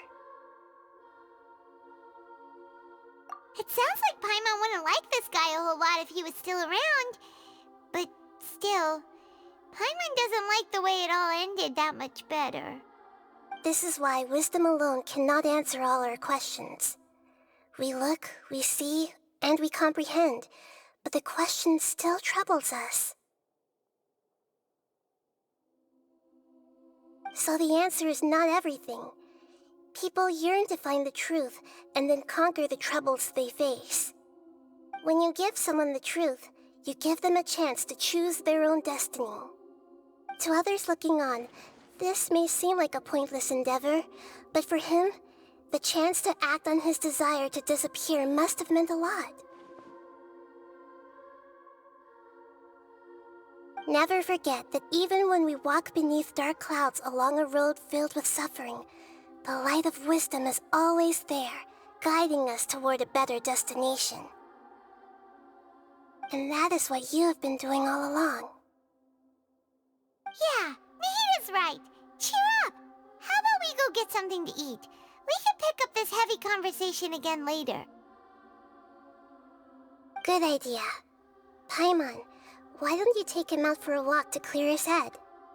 You got it! Come on, Traveler! You need to get out of your head for a while. You'll feel much better after taking a walk. Let's go get a snack from one of the stalls in the Grand Bazaar! That'll be sure to lift our spirits. It must be really tough being the only one who remembers all that, but Paimon's always here to help cheer you up.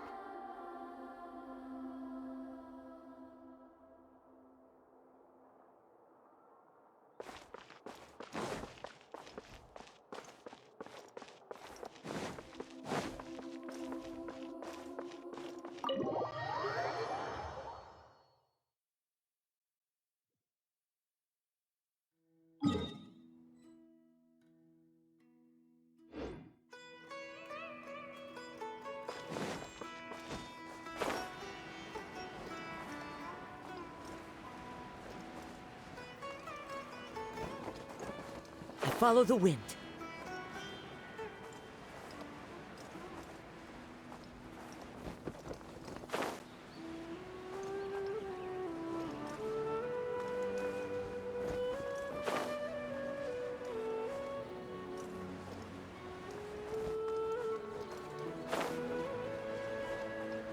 Here!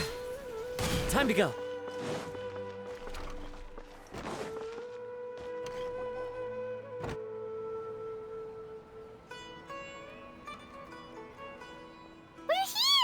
What should we eat first?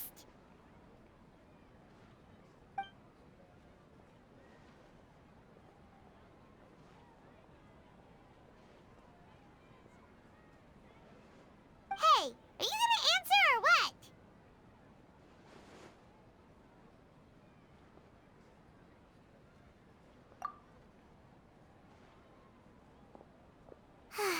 Alright, whatever you want. Well, Paimon will be right here when you figured stuff out. Then we can get something to eat.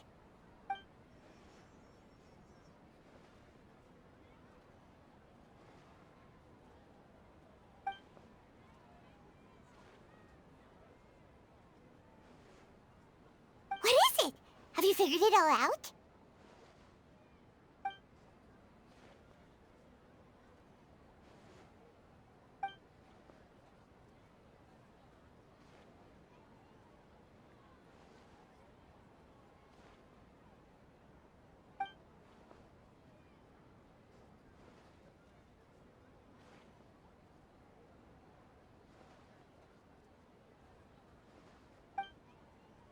Why'd you jump up all of a sudden?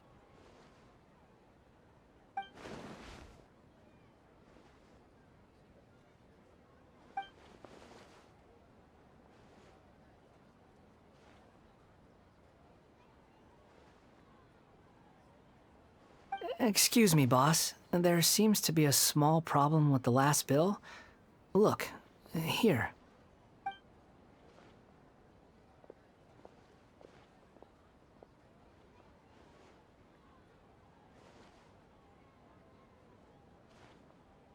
Hey! Hey, wait! Hmm? You mean me? No, not you. That kid! Didn't you see? Little rascal grabbed my last 2 fresh Sunsettias and ran off. Look, if you're gonna help out here, you can't keep spacing out, okay? What is it? Work's too boring for you? Or has the big city got too many distractions? I wasn't paying close enough attention. Sorry, boss. I think you're right. Maybe it's the city. It's so exciting. It can be hard to focus. Who's that guy? You know him or something? He's who? You're a strange one, kiddo. You say you don't want any money for helping out here, and then when I actually give you some work to do, you keep letting yourself get distracted. I don't want to take advantage, so I'm happy to pay you what I'd pay anyone else. But if you keep acting like this, pretty soon I won't be able to afford to. No, please. I mean it. You don't need to pay me anything. I'm just so thankful you agreed to take on an outsider like me. You're welcome, I guess. But I got bigger things to worry about. Look, we're all out of Sunsettias, and I promised the lady down the street I'd deliver a fruit bowl this evening. Leave it to me. I'll find some more. Just a moment. I'll be right back. Stop. I'm gonna level with you, kiddo. I've never met a worker who said they didn't want a wage before. And at first, I got greedy. Couldn't believe my luck. But I figured you'd start asking for something in return eventually. You don't want money. You don't take days off. And in your free time, all I see you do is wander around, taking in the sights. Are you a drifter or something? That's right, I am. We can talk more about that later. First, let me get those fruits you needed. Sunsettias, was it? I'll be right back. Hey, what do we do now? Okay, stay out of sight. Don't let him see you.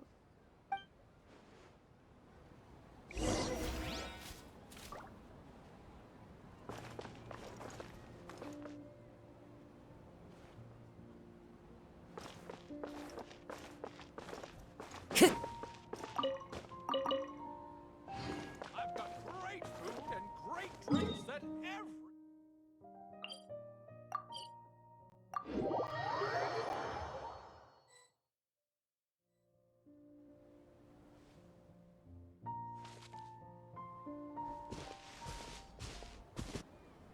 Yeah, this'll do. Even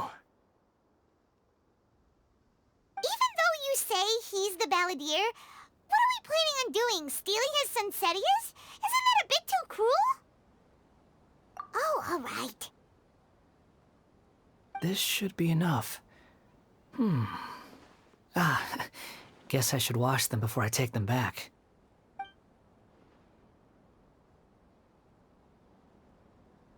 Huh? You two over there. Is there something I can help you with? He spotted us! You've been following me all the way from the city. I'd have to be blind not to notice. Have we met before? No, we haven't met. But you know me? I have no recollection. Are you absolutely sure? Sorry, but I just can't take your word for it.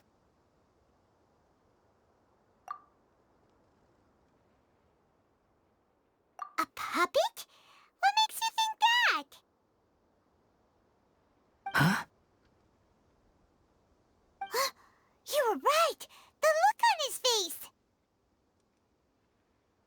I guess you do know me after all. That is not something I share with a lot of people. Look, I'm just a wanderer. But seeing as you've gone through all this trouble to track me down, I'm sure whatever it is must be important. Okay, but please let me deliver these goods to my boss first.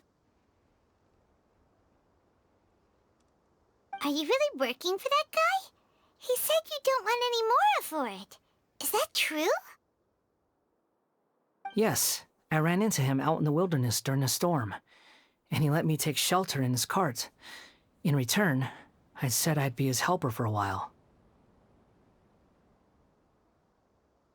That's oddly nice of you. Let me take these back. Then I'll come with you, okay?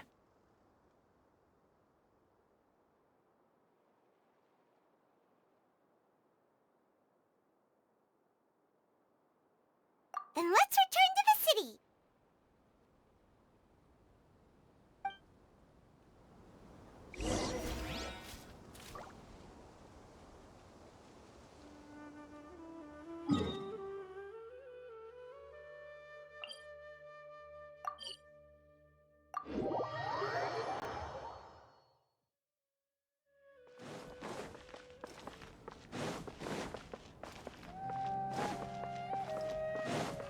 Time to go. Tch.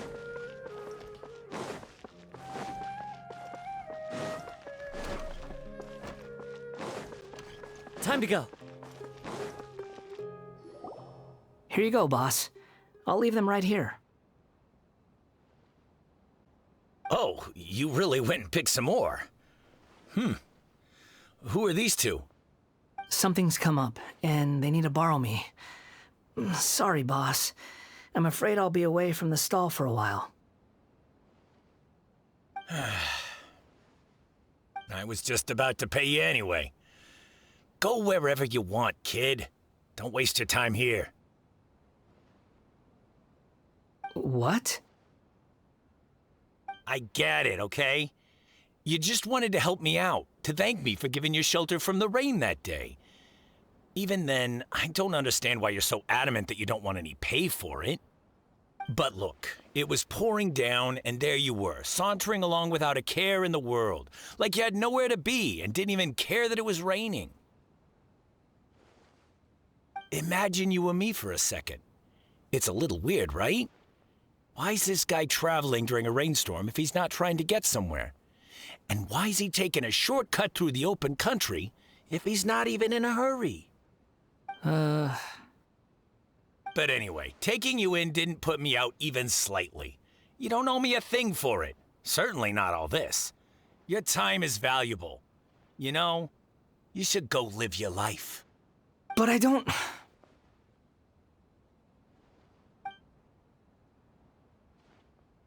No, you're right.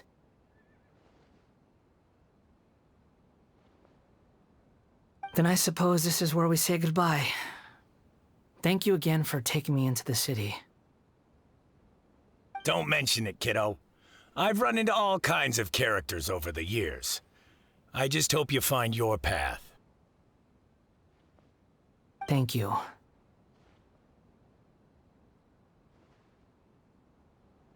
All right, done. Thanks for waiting for me. We can go now.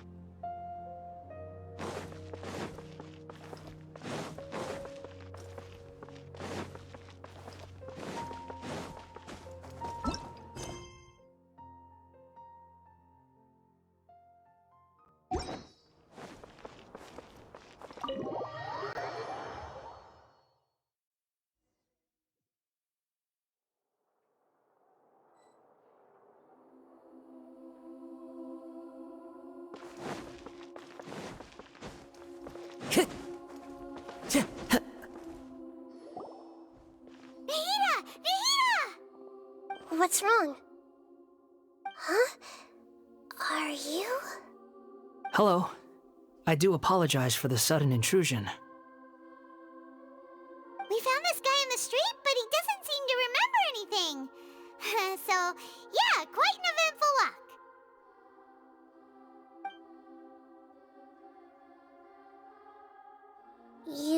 say that you are trekking across Teyvat to train yourself. Many other Inazumans who describe themselves in this way call themselves Shugenja.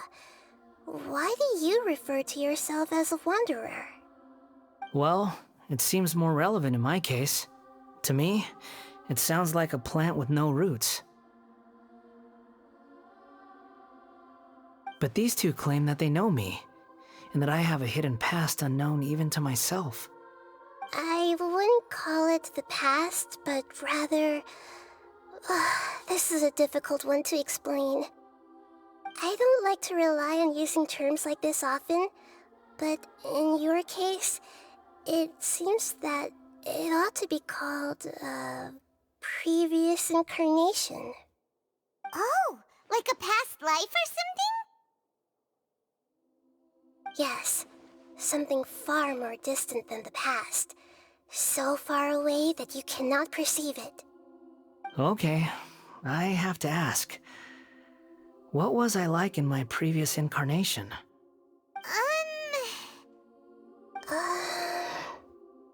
Oh, okay. I see. You want to tell me, but you can't bring yourselves to say it. Looks like I didn't have the most wonderful existence in my previous incarnation. If it's that difficult to talk about, I have no doubt it will be just as difficult to hear.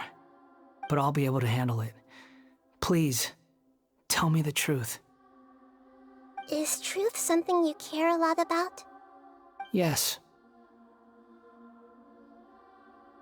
Then I'll be straight with you. In your previous incarnation, you did many things that would be considered evil. You nearly died because of what other people did, and many died because of you. As a non-human being, you hated gods and humans alike. You drifted from place to place, never able to settle, even where you found status and identity. You adamantly believed that you were missing a heart. Actions rooted in persistence sometimes bear bitter fruit. Sometimes, you have to let parts of yourself go, or you'll never be happy.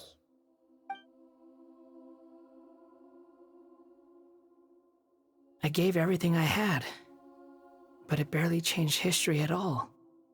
In terms of the outcome alone, that's true. I don't think I can judge everything I've heard purely in terms of right and wrong. Each choice a person makes belongs to a specific place and time, a chain of cause and effect, a cycle of karma and consequence. That is the nature of truth. If one thing is right, its opposite must be wrong. And yet, dichotomies like this are not enough to explain the world in all of its complexity. It seems like my previous incarnation wasn't the most likable individual. We're not trying to hurt your feelings or anything, but yeah, we weren't your biggest fans. If we were enemies, why are you trying to help me find the truth? This is so frustrating! This guy's supposed to be our arch enemy, but now he's just some random stranger we met on the street! He's got so much to answer for, but we can't make him talk because he doesn't remember anything. What a weird situation. Lesser Lord Kusanali, as the god of wisdom, I trust that everything you told me must be true. Yes, it's all true. I can even show you the memories themselves, if you're willing. Please, I want to see them for myself. I want to experience my own transgressions. Even though it will cause your present self great mental anguish? I'm just a puppet, with no heart and no name. There is nothing in this world for me to cling to fill the void within me. Except maybe these sins that can never be undone. Very well. As you wish. Wait, shouldn't we go with him? This one's kind of on us for bringing him here.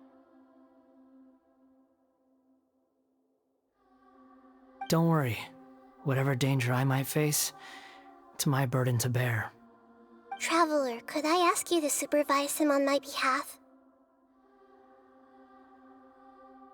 Oh, good point. Given your, unique situation, we'd better keep an eye on you. Understood. Thank you. Now, prepare yourselves, everyone.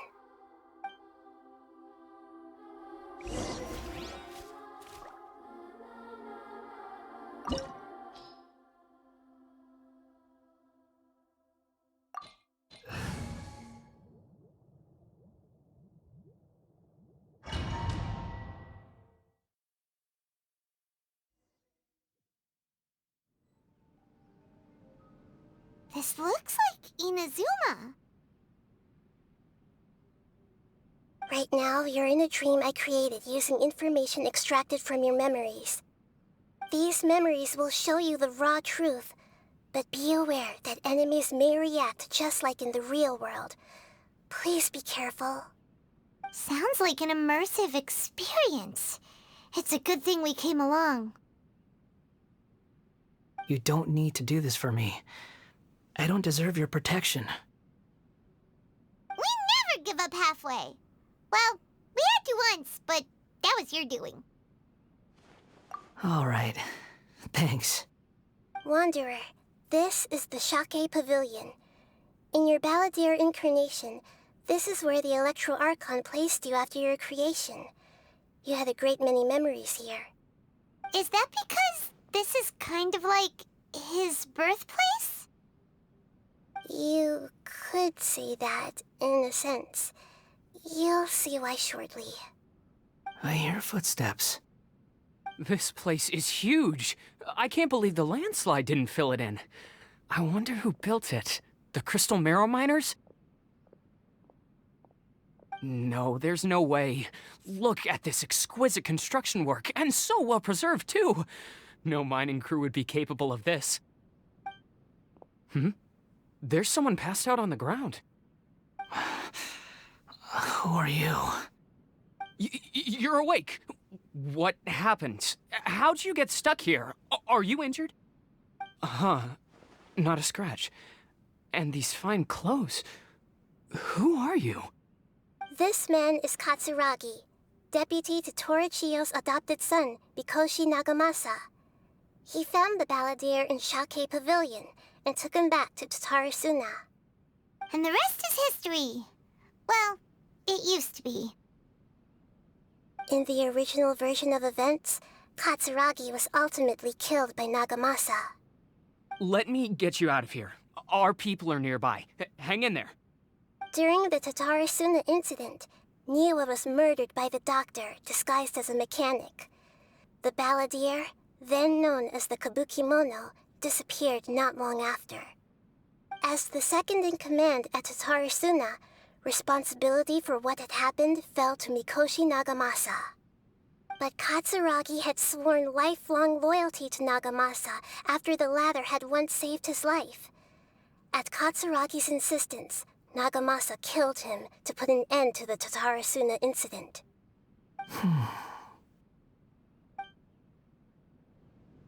Katsuragi seems like he was a good guy. He looks like a warrior, but he has a kind face. Why couldn't he live a long and happy life?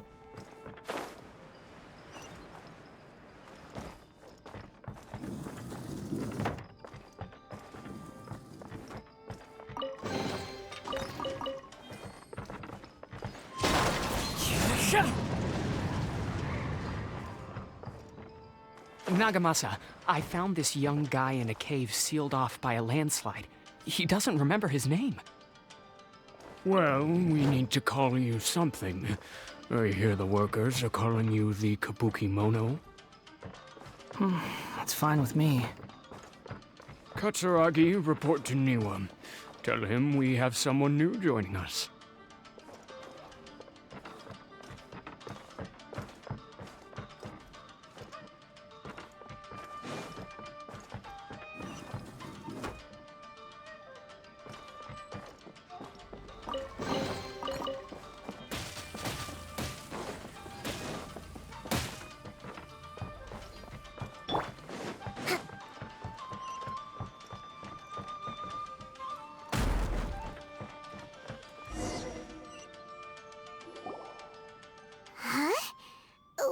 doing back here? Whoa, this is where you were born? It's pretty, but there's nobody here. I was abandoned, like you. I lived here for a while at first, but there's nothing for us here. We can't stay. Okay. I heard my mom and dad used to make swords, but the factory manager died, and then my dad got sick.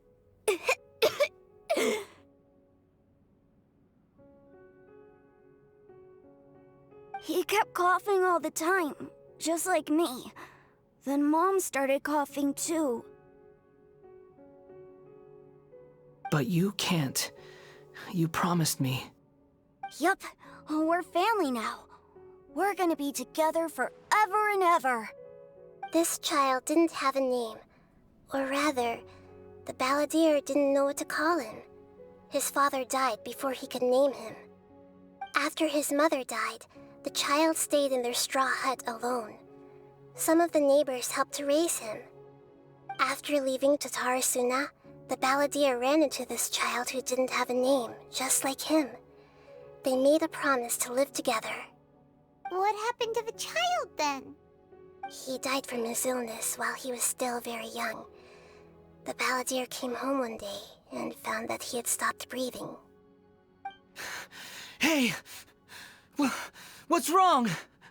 Say something! You promised me we could be family!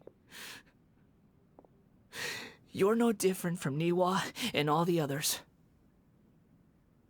You betrayed me too.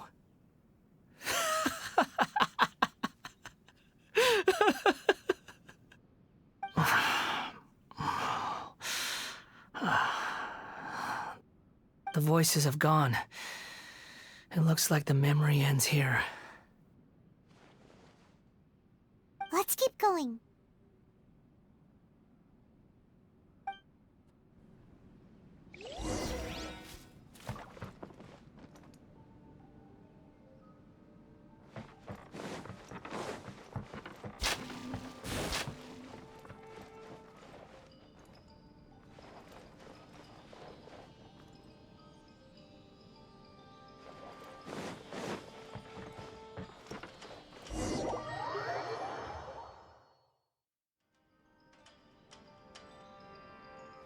You do realize you're blocking my path.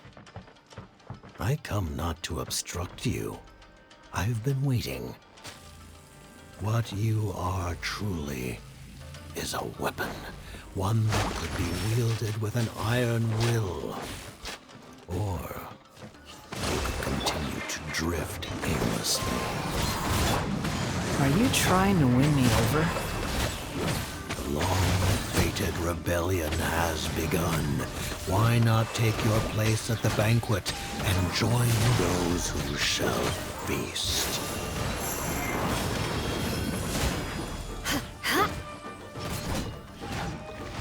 Crush! By royal decree! More speed! Shudder! Well, looks like I went too far.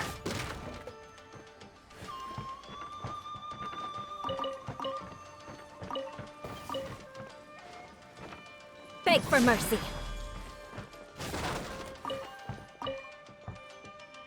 More speed.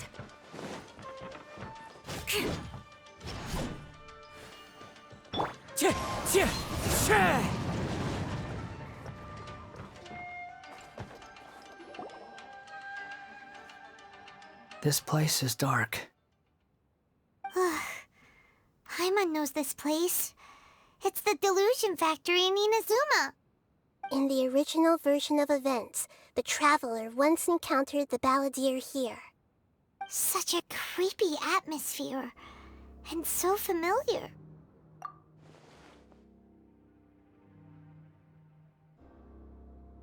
Hey, look over there! Well, well, my fair lady. Is this rundown factory and these incompetent fools all for me? Wow. You shouldn't have. Huh. What do you have to gain from belittling your subordinates? You might not want to admit it, but you are a part of this plan. Perhaps you find fighting in the abyss to be a more meaningful use of your time? Oh, but of course, even this pales in comparison to being experimented on by the doctor. What a sharp tongue you have. Funny how negotiating never seems to be your strong suit. For the task ahead, I suggest you keep your true feelings to yourself. Save your breath. I know what I have to do. I'm sure you think so, but I still think you need to hear it. Don't start thinking you're invincible, and don't let your emotions get in the way. Surely you're not worried about me. I just can't have you getting in my way. You and Child never fail to find ways to complicate things. I'm merely lighting a little fire in this chaotic nation. But you, being tossed out like trash, must make you want to destroy it completely. Do you remember the last time you were here? That was a lot of swordsmiths you killed. I'm sure the descendants of the Raiden Gokaden are still suffering the consequences now. Look at you. Oh, don't get so sentimental. Now, give that poor little tongue of yours a rest and stop pretending like you're above everyone else. Bye then. See you at the victory feast. Poor little tongue? She's playing with fire talking to me like that. Who does she think she is? Forget it. Someone might find me here any minute now. I should prepare to give them a warm welcome.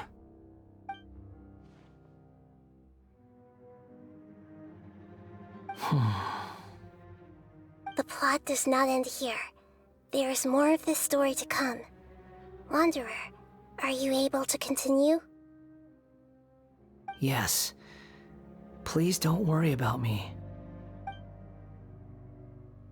Why are you staring at me in silence? Can't you think of a nicer way to express yourself? I'm under no obligation to be nice to you. Besides, I thought nothing mattered to you except results and your own interests. Isn't that right, witch? Muddle-headed puppet. You're only number 6 because you can take more abuse than other humans. Do you really count that as an asset? You're about as much fun to be around as a raging inferno. But before we murder each other, it'd be best if we finish our duties.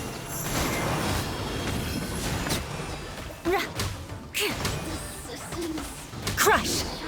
Can't run from death.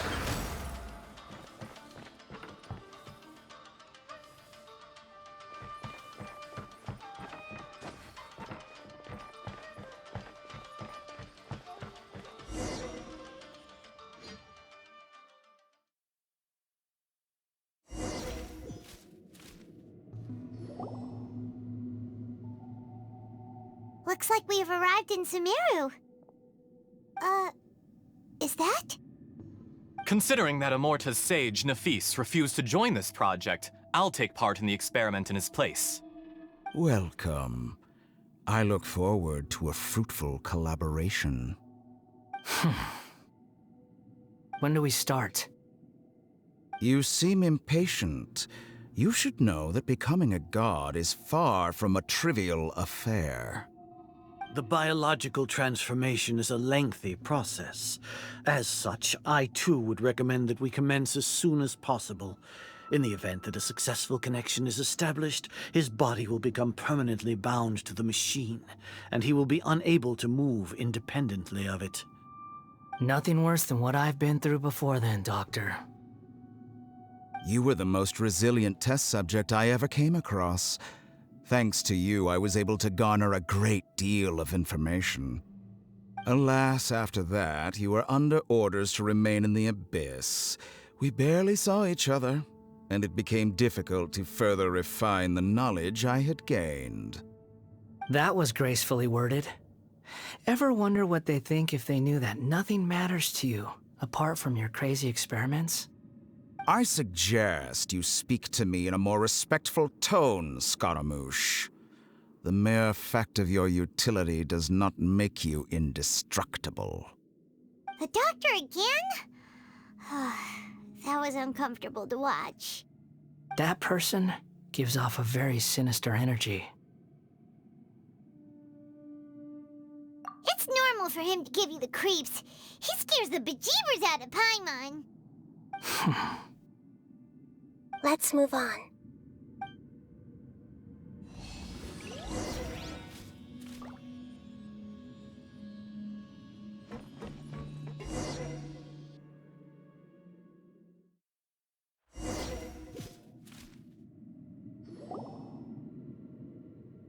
You're a god.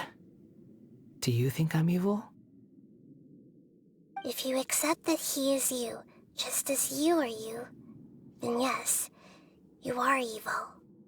In your eyes, are there any differences between humans and puppets? Do you think there are any differences between your present self and your previous and future incarnations? If not, then what are the differences between humans and puppets? Whoever has tasted the joys and sorrows of life in the human realm is human. Whoever has loved and lost, cried with grief, howled with rage at the tragedy of death that eclipses the miracle of life, they are human too. I've seen enough of my past. If possible, I'd like to reclaim the sins that are mine to bear.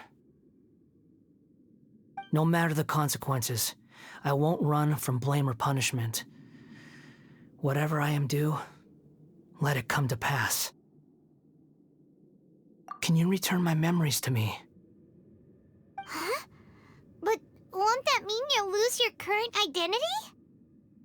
I've always believed that human lives follow a set of rules, with each person being a collection of past experiences. As a puppet living in a human world, my life is subject to the same rules.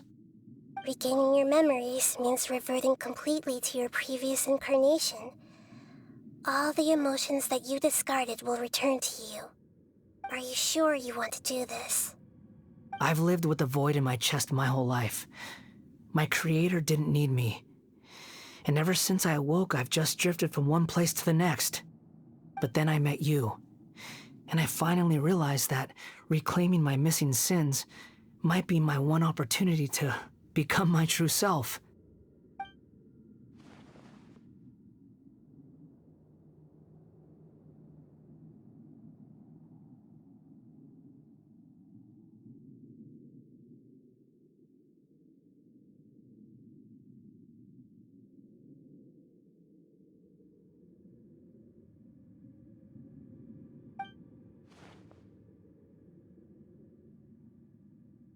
I've always felt I have an innate tendency to yearn for something more, in a way that goes deeper than for most people. But for all my soul-searching as a Shugenja, I've never fully understood it. Looking at it now, it seems that I brought this curse upon myself. So I beg you, grant me this opportunity to gain a purpose, to change my destiny, and end my wandering. Very well. Since your mind is made up, I will return to you that which is yours.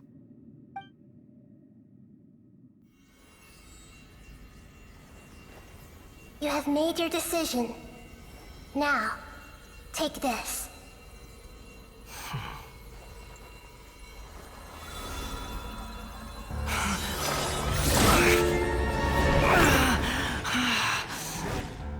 Set him free. A puppet? What's he doing here? You're a human as far as I'm concerned. Everyone's here. Wonderful. What a fine blade. Nagamasa will be thrilled.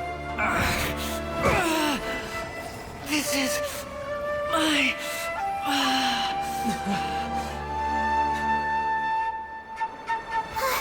Is he alright?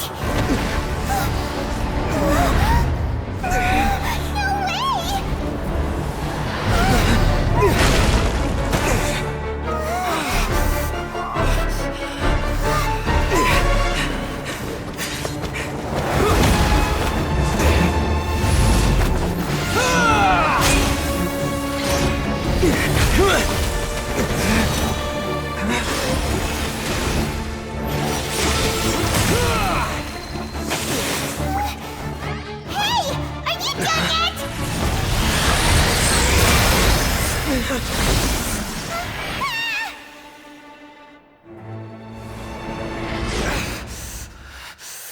worthless dross will be purged. That's why this won't be the end.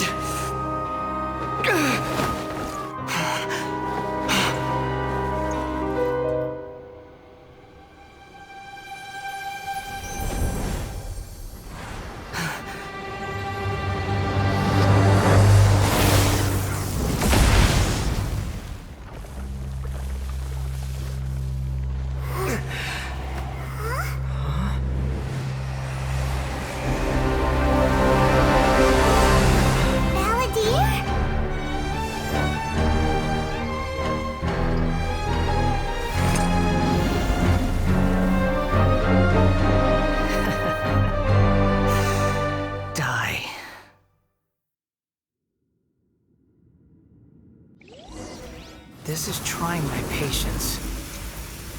Have you got all your memories back now? Have you got any more stupid questions? Insignificant past! Swollen Fury! Too slow.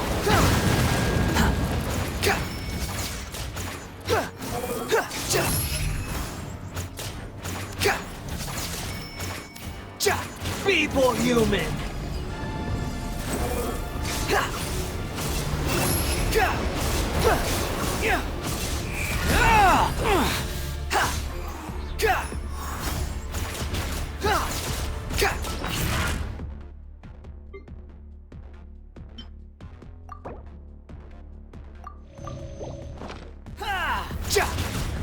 Behold! At my command, you shall fall!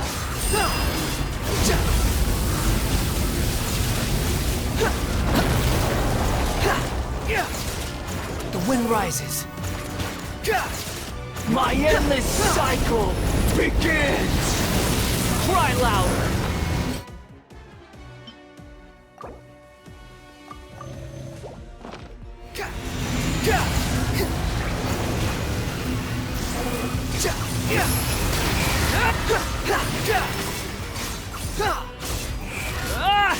Insignificant past!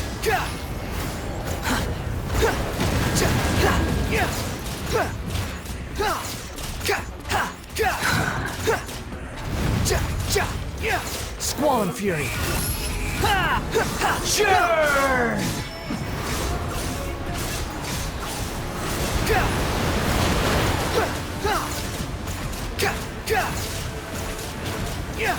Behold!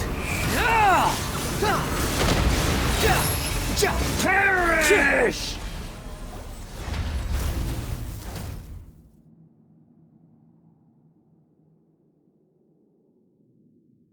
Imbecile! Get out of my sight. It disappeared. Did we win? What did you expect? I'd never lose to that. There's the tone of voice again. You're definitely back to your old self. Wait, but it was you inside that thing too! What have you got to be smug about? Sorry.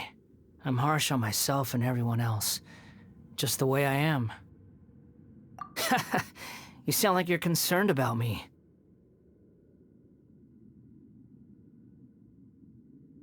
But don't worry. Thanks to you, even if I didn't change a thing, at least I now know the truth. The memory recovery seems to have been a success. This dream has served its purpose. Come on. Let's continue this outside.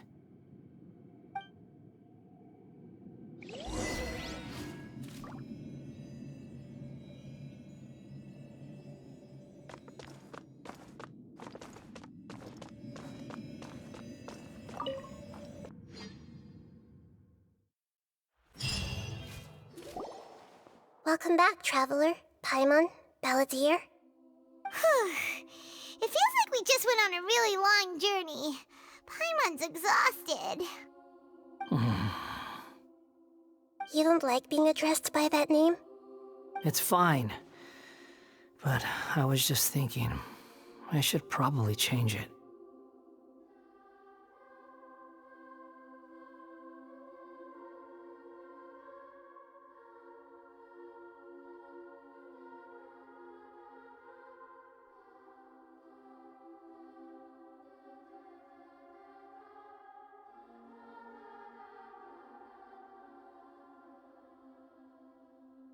After learning about everything the doctor did, there's no way I can carry on using a name connected to him. I'm not planning on returning to the Fatui, and they wouldn't take me back anyway. Recent events will have affected a lot of people, and they might not even remember who the sixth is. So, you're quitting the Fatui for good?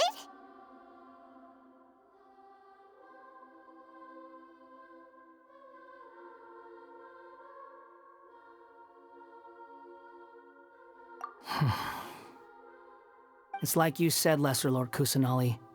Everything may look futile, but it wasn't completely meaningless. At least I made a lot of people forget about me. But that doesn't mean your own past has disappeared. Of course.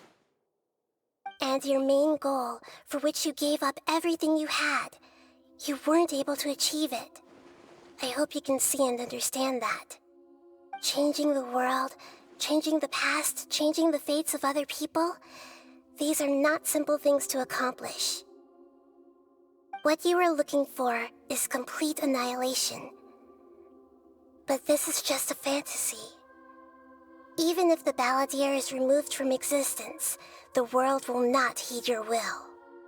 Indeed. How ridiculous. Do you regret doing all that when you've gotten so little in return?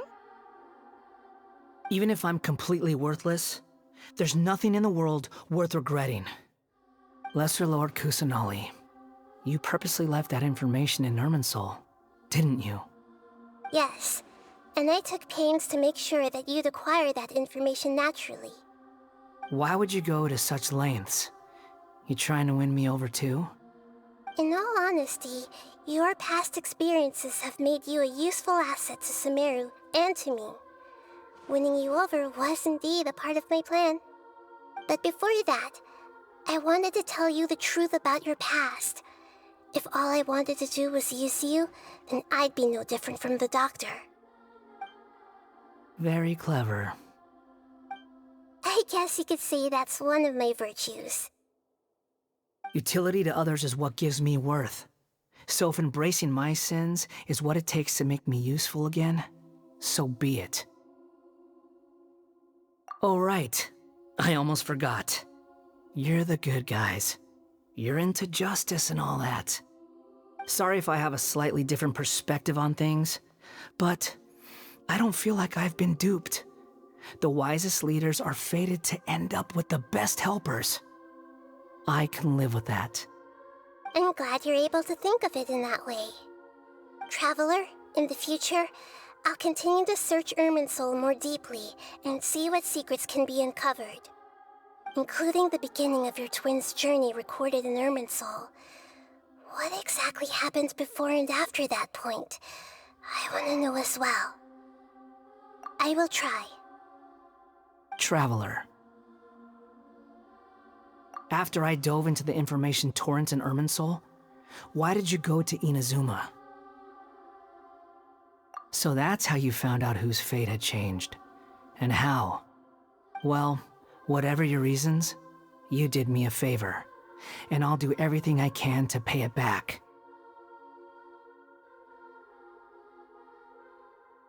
Borrowing and returning are the only real relationships between individuals. I'll balance the books one day. Don't you worry.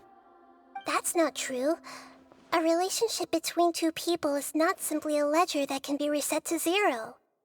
I think deep down you realize this. People who show up in your life don't just evaporate like water drops and leave nothing behind. There is no such thing as balancing the books. Some things in this world can never be brought back, and they can never be changed, which is why there is emotion in the human world. Everything that you feel is real and lasting, and whatever is missing in you will not be made whole. To be human is to live with imperfections. You can choose whether or not you want to be human. But humans can't live without a heart, can they? Anyway, I gave up trying to become a human a long time ago. You understand what pain is perfectly well, even without a heart. You're just bearing your feelings. The past is set in stone, but you can keep moving on. And the longer your future lasts, the shorter your past will become, until one day, it is but a tiny fraction of your life. Sounds like you've got a future planned out for me. Everything's ended up being pretty darn complicated. Paimon doesn't even know where to start, but the most important thing now is that you need to follow Nahida. Otherwise, all our efforts will have been for nothing.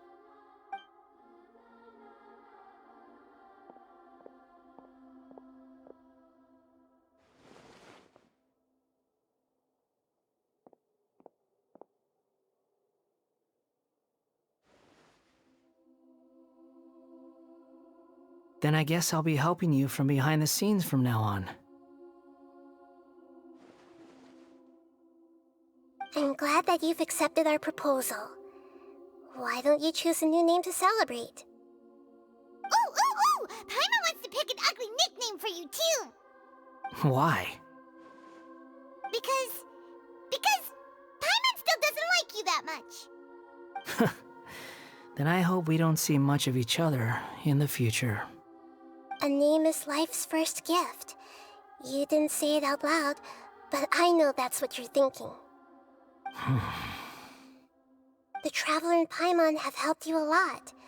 If you can't decide on a new name, maybe you can ask them for ideas. No! Paimon only does nicknames! If it's a serious name you're after, it's all yours.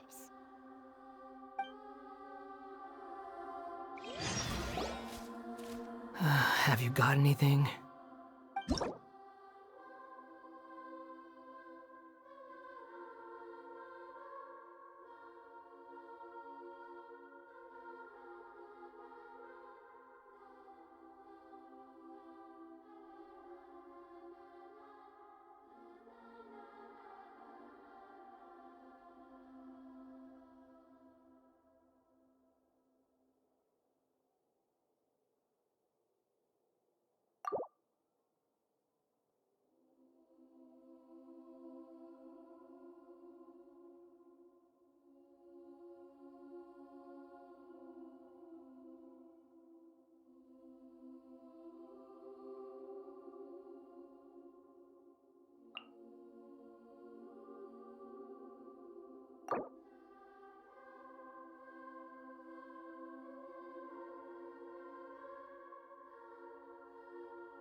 Are you sure?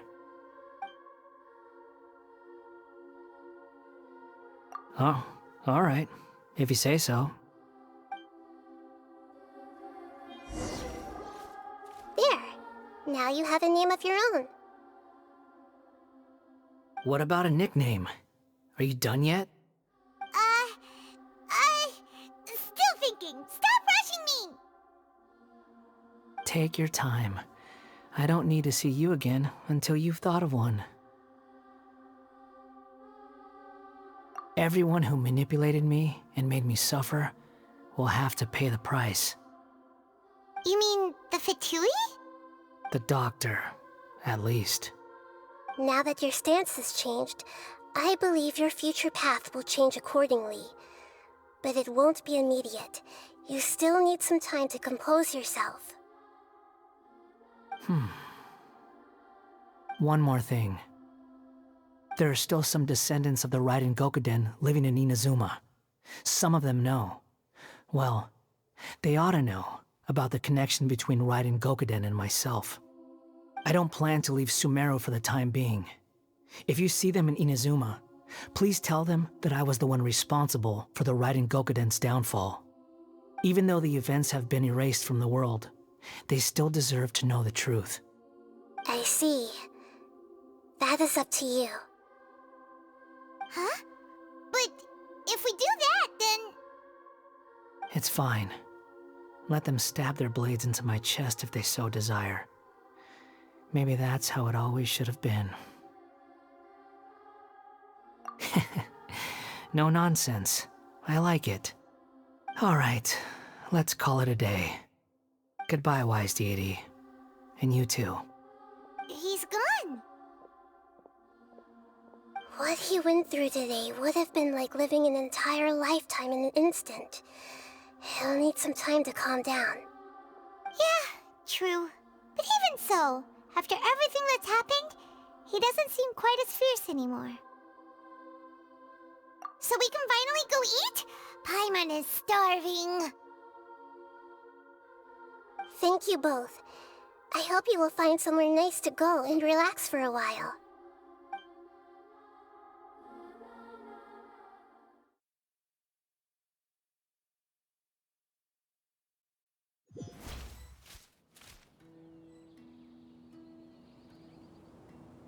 I've got it! I can end my novel with some words from Mikoshi Nagamasa. You mean because everyone else in the story is dead? Yeah, I heard that Mikoshi Nagamasa died at a ripe old age. He's the perfect fit to be the narrator of the epilogue.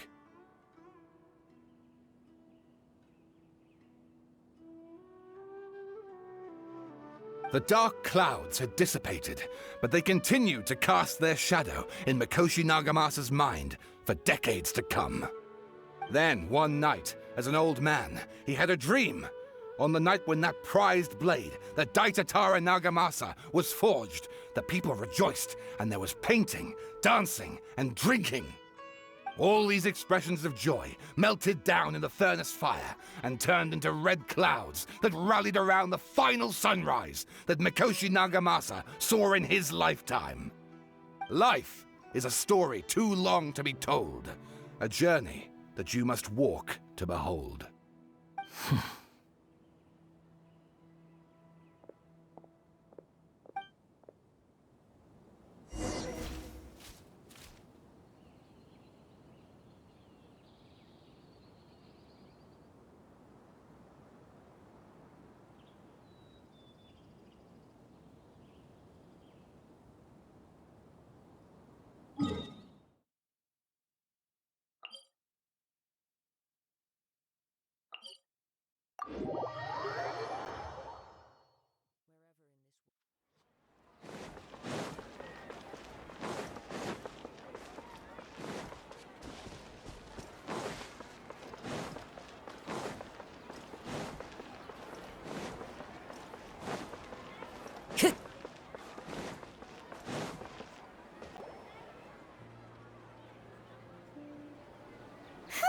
It's about time we had a break. As soon as you stop, all the tiredness and hunger comes rushing back. Wow, great! Huh? Look at that vase. Did someone break it while they were cleaning the room or something? But Paimon doesn't remember there being a cleaner.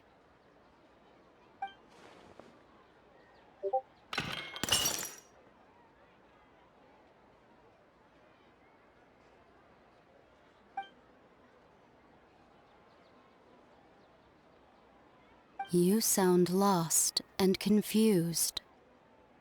I know why you are troubled. Any who knew of this would find their mind overwhelmed. Is there someone here talking to us? Unfortunately, the fate of Tevat cannot easily be changed. Perhaps a god may have a slim chance, but for anyone else, who can say? When a small animal runs into a tree trunk, though the tree may sway, it is not displaced. The same is true of fate. Like a vase that falls to the ground. Whether it is broken by a cat or by a bird, the result is still a broken vase, is it not? Who are you? How do you know about all this?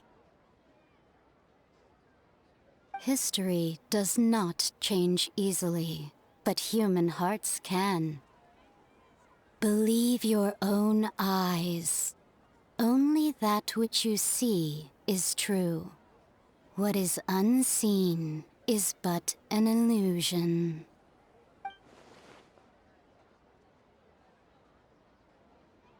The voice has disappeared.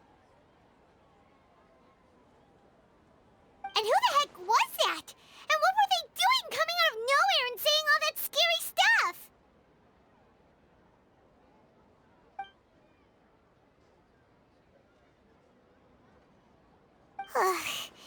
Anyway, that face is still lying there broken on the ground. Should Paimon go get someone to clean it up? It feels wrong just leaving it there. Just a moment. Paimon will be right back.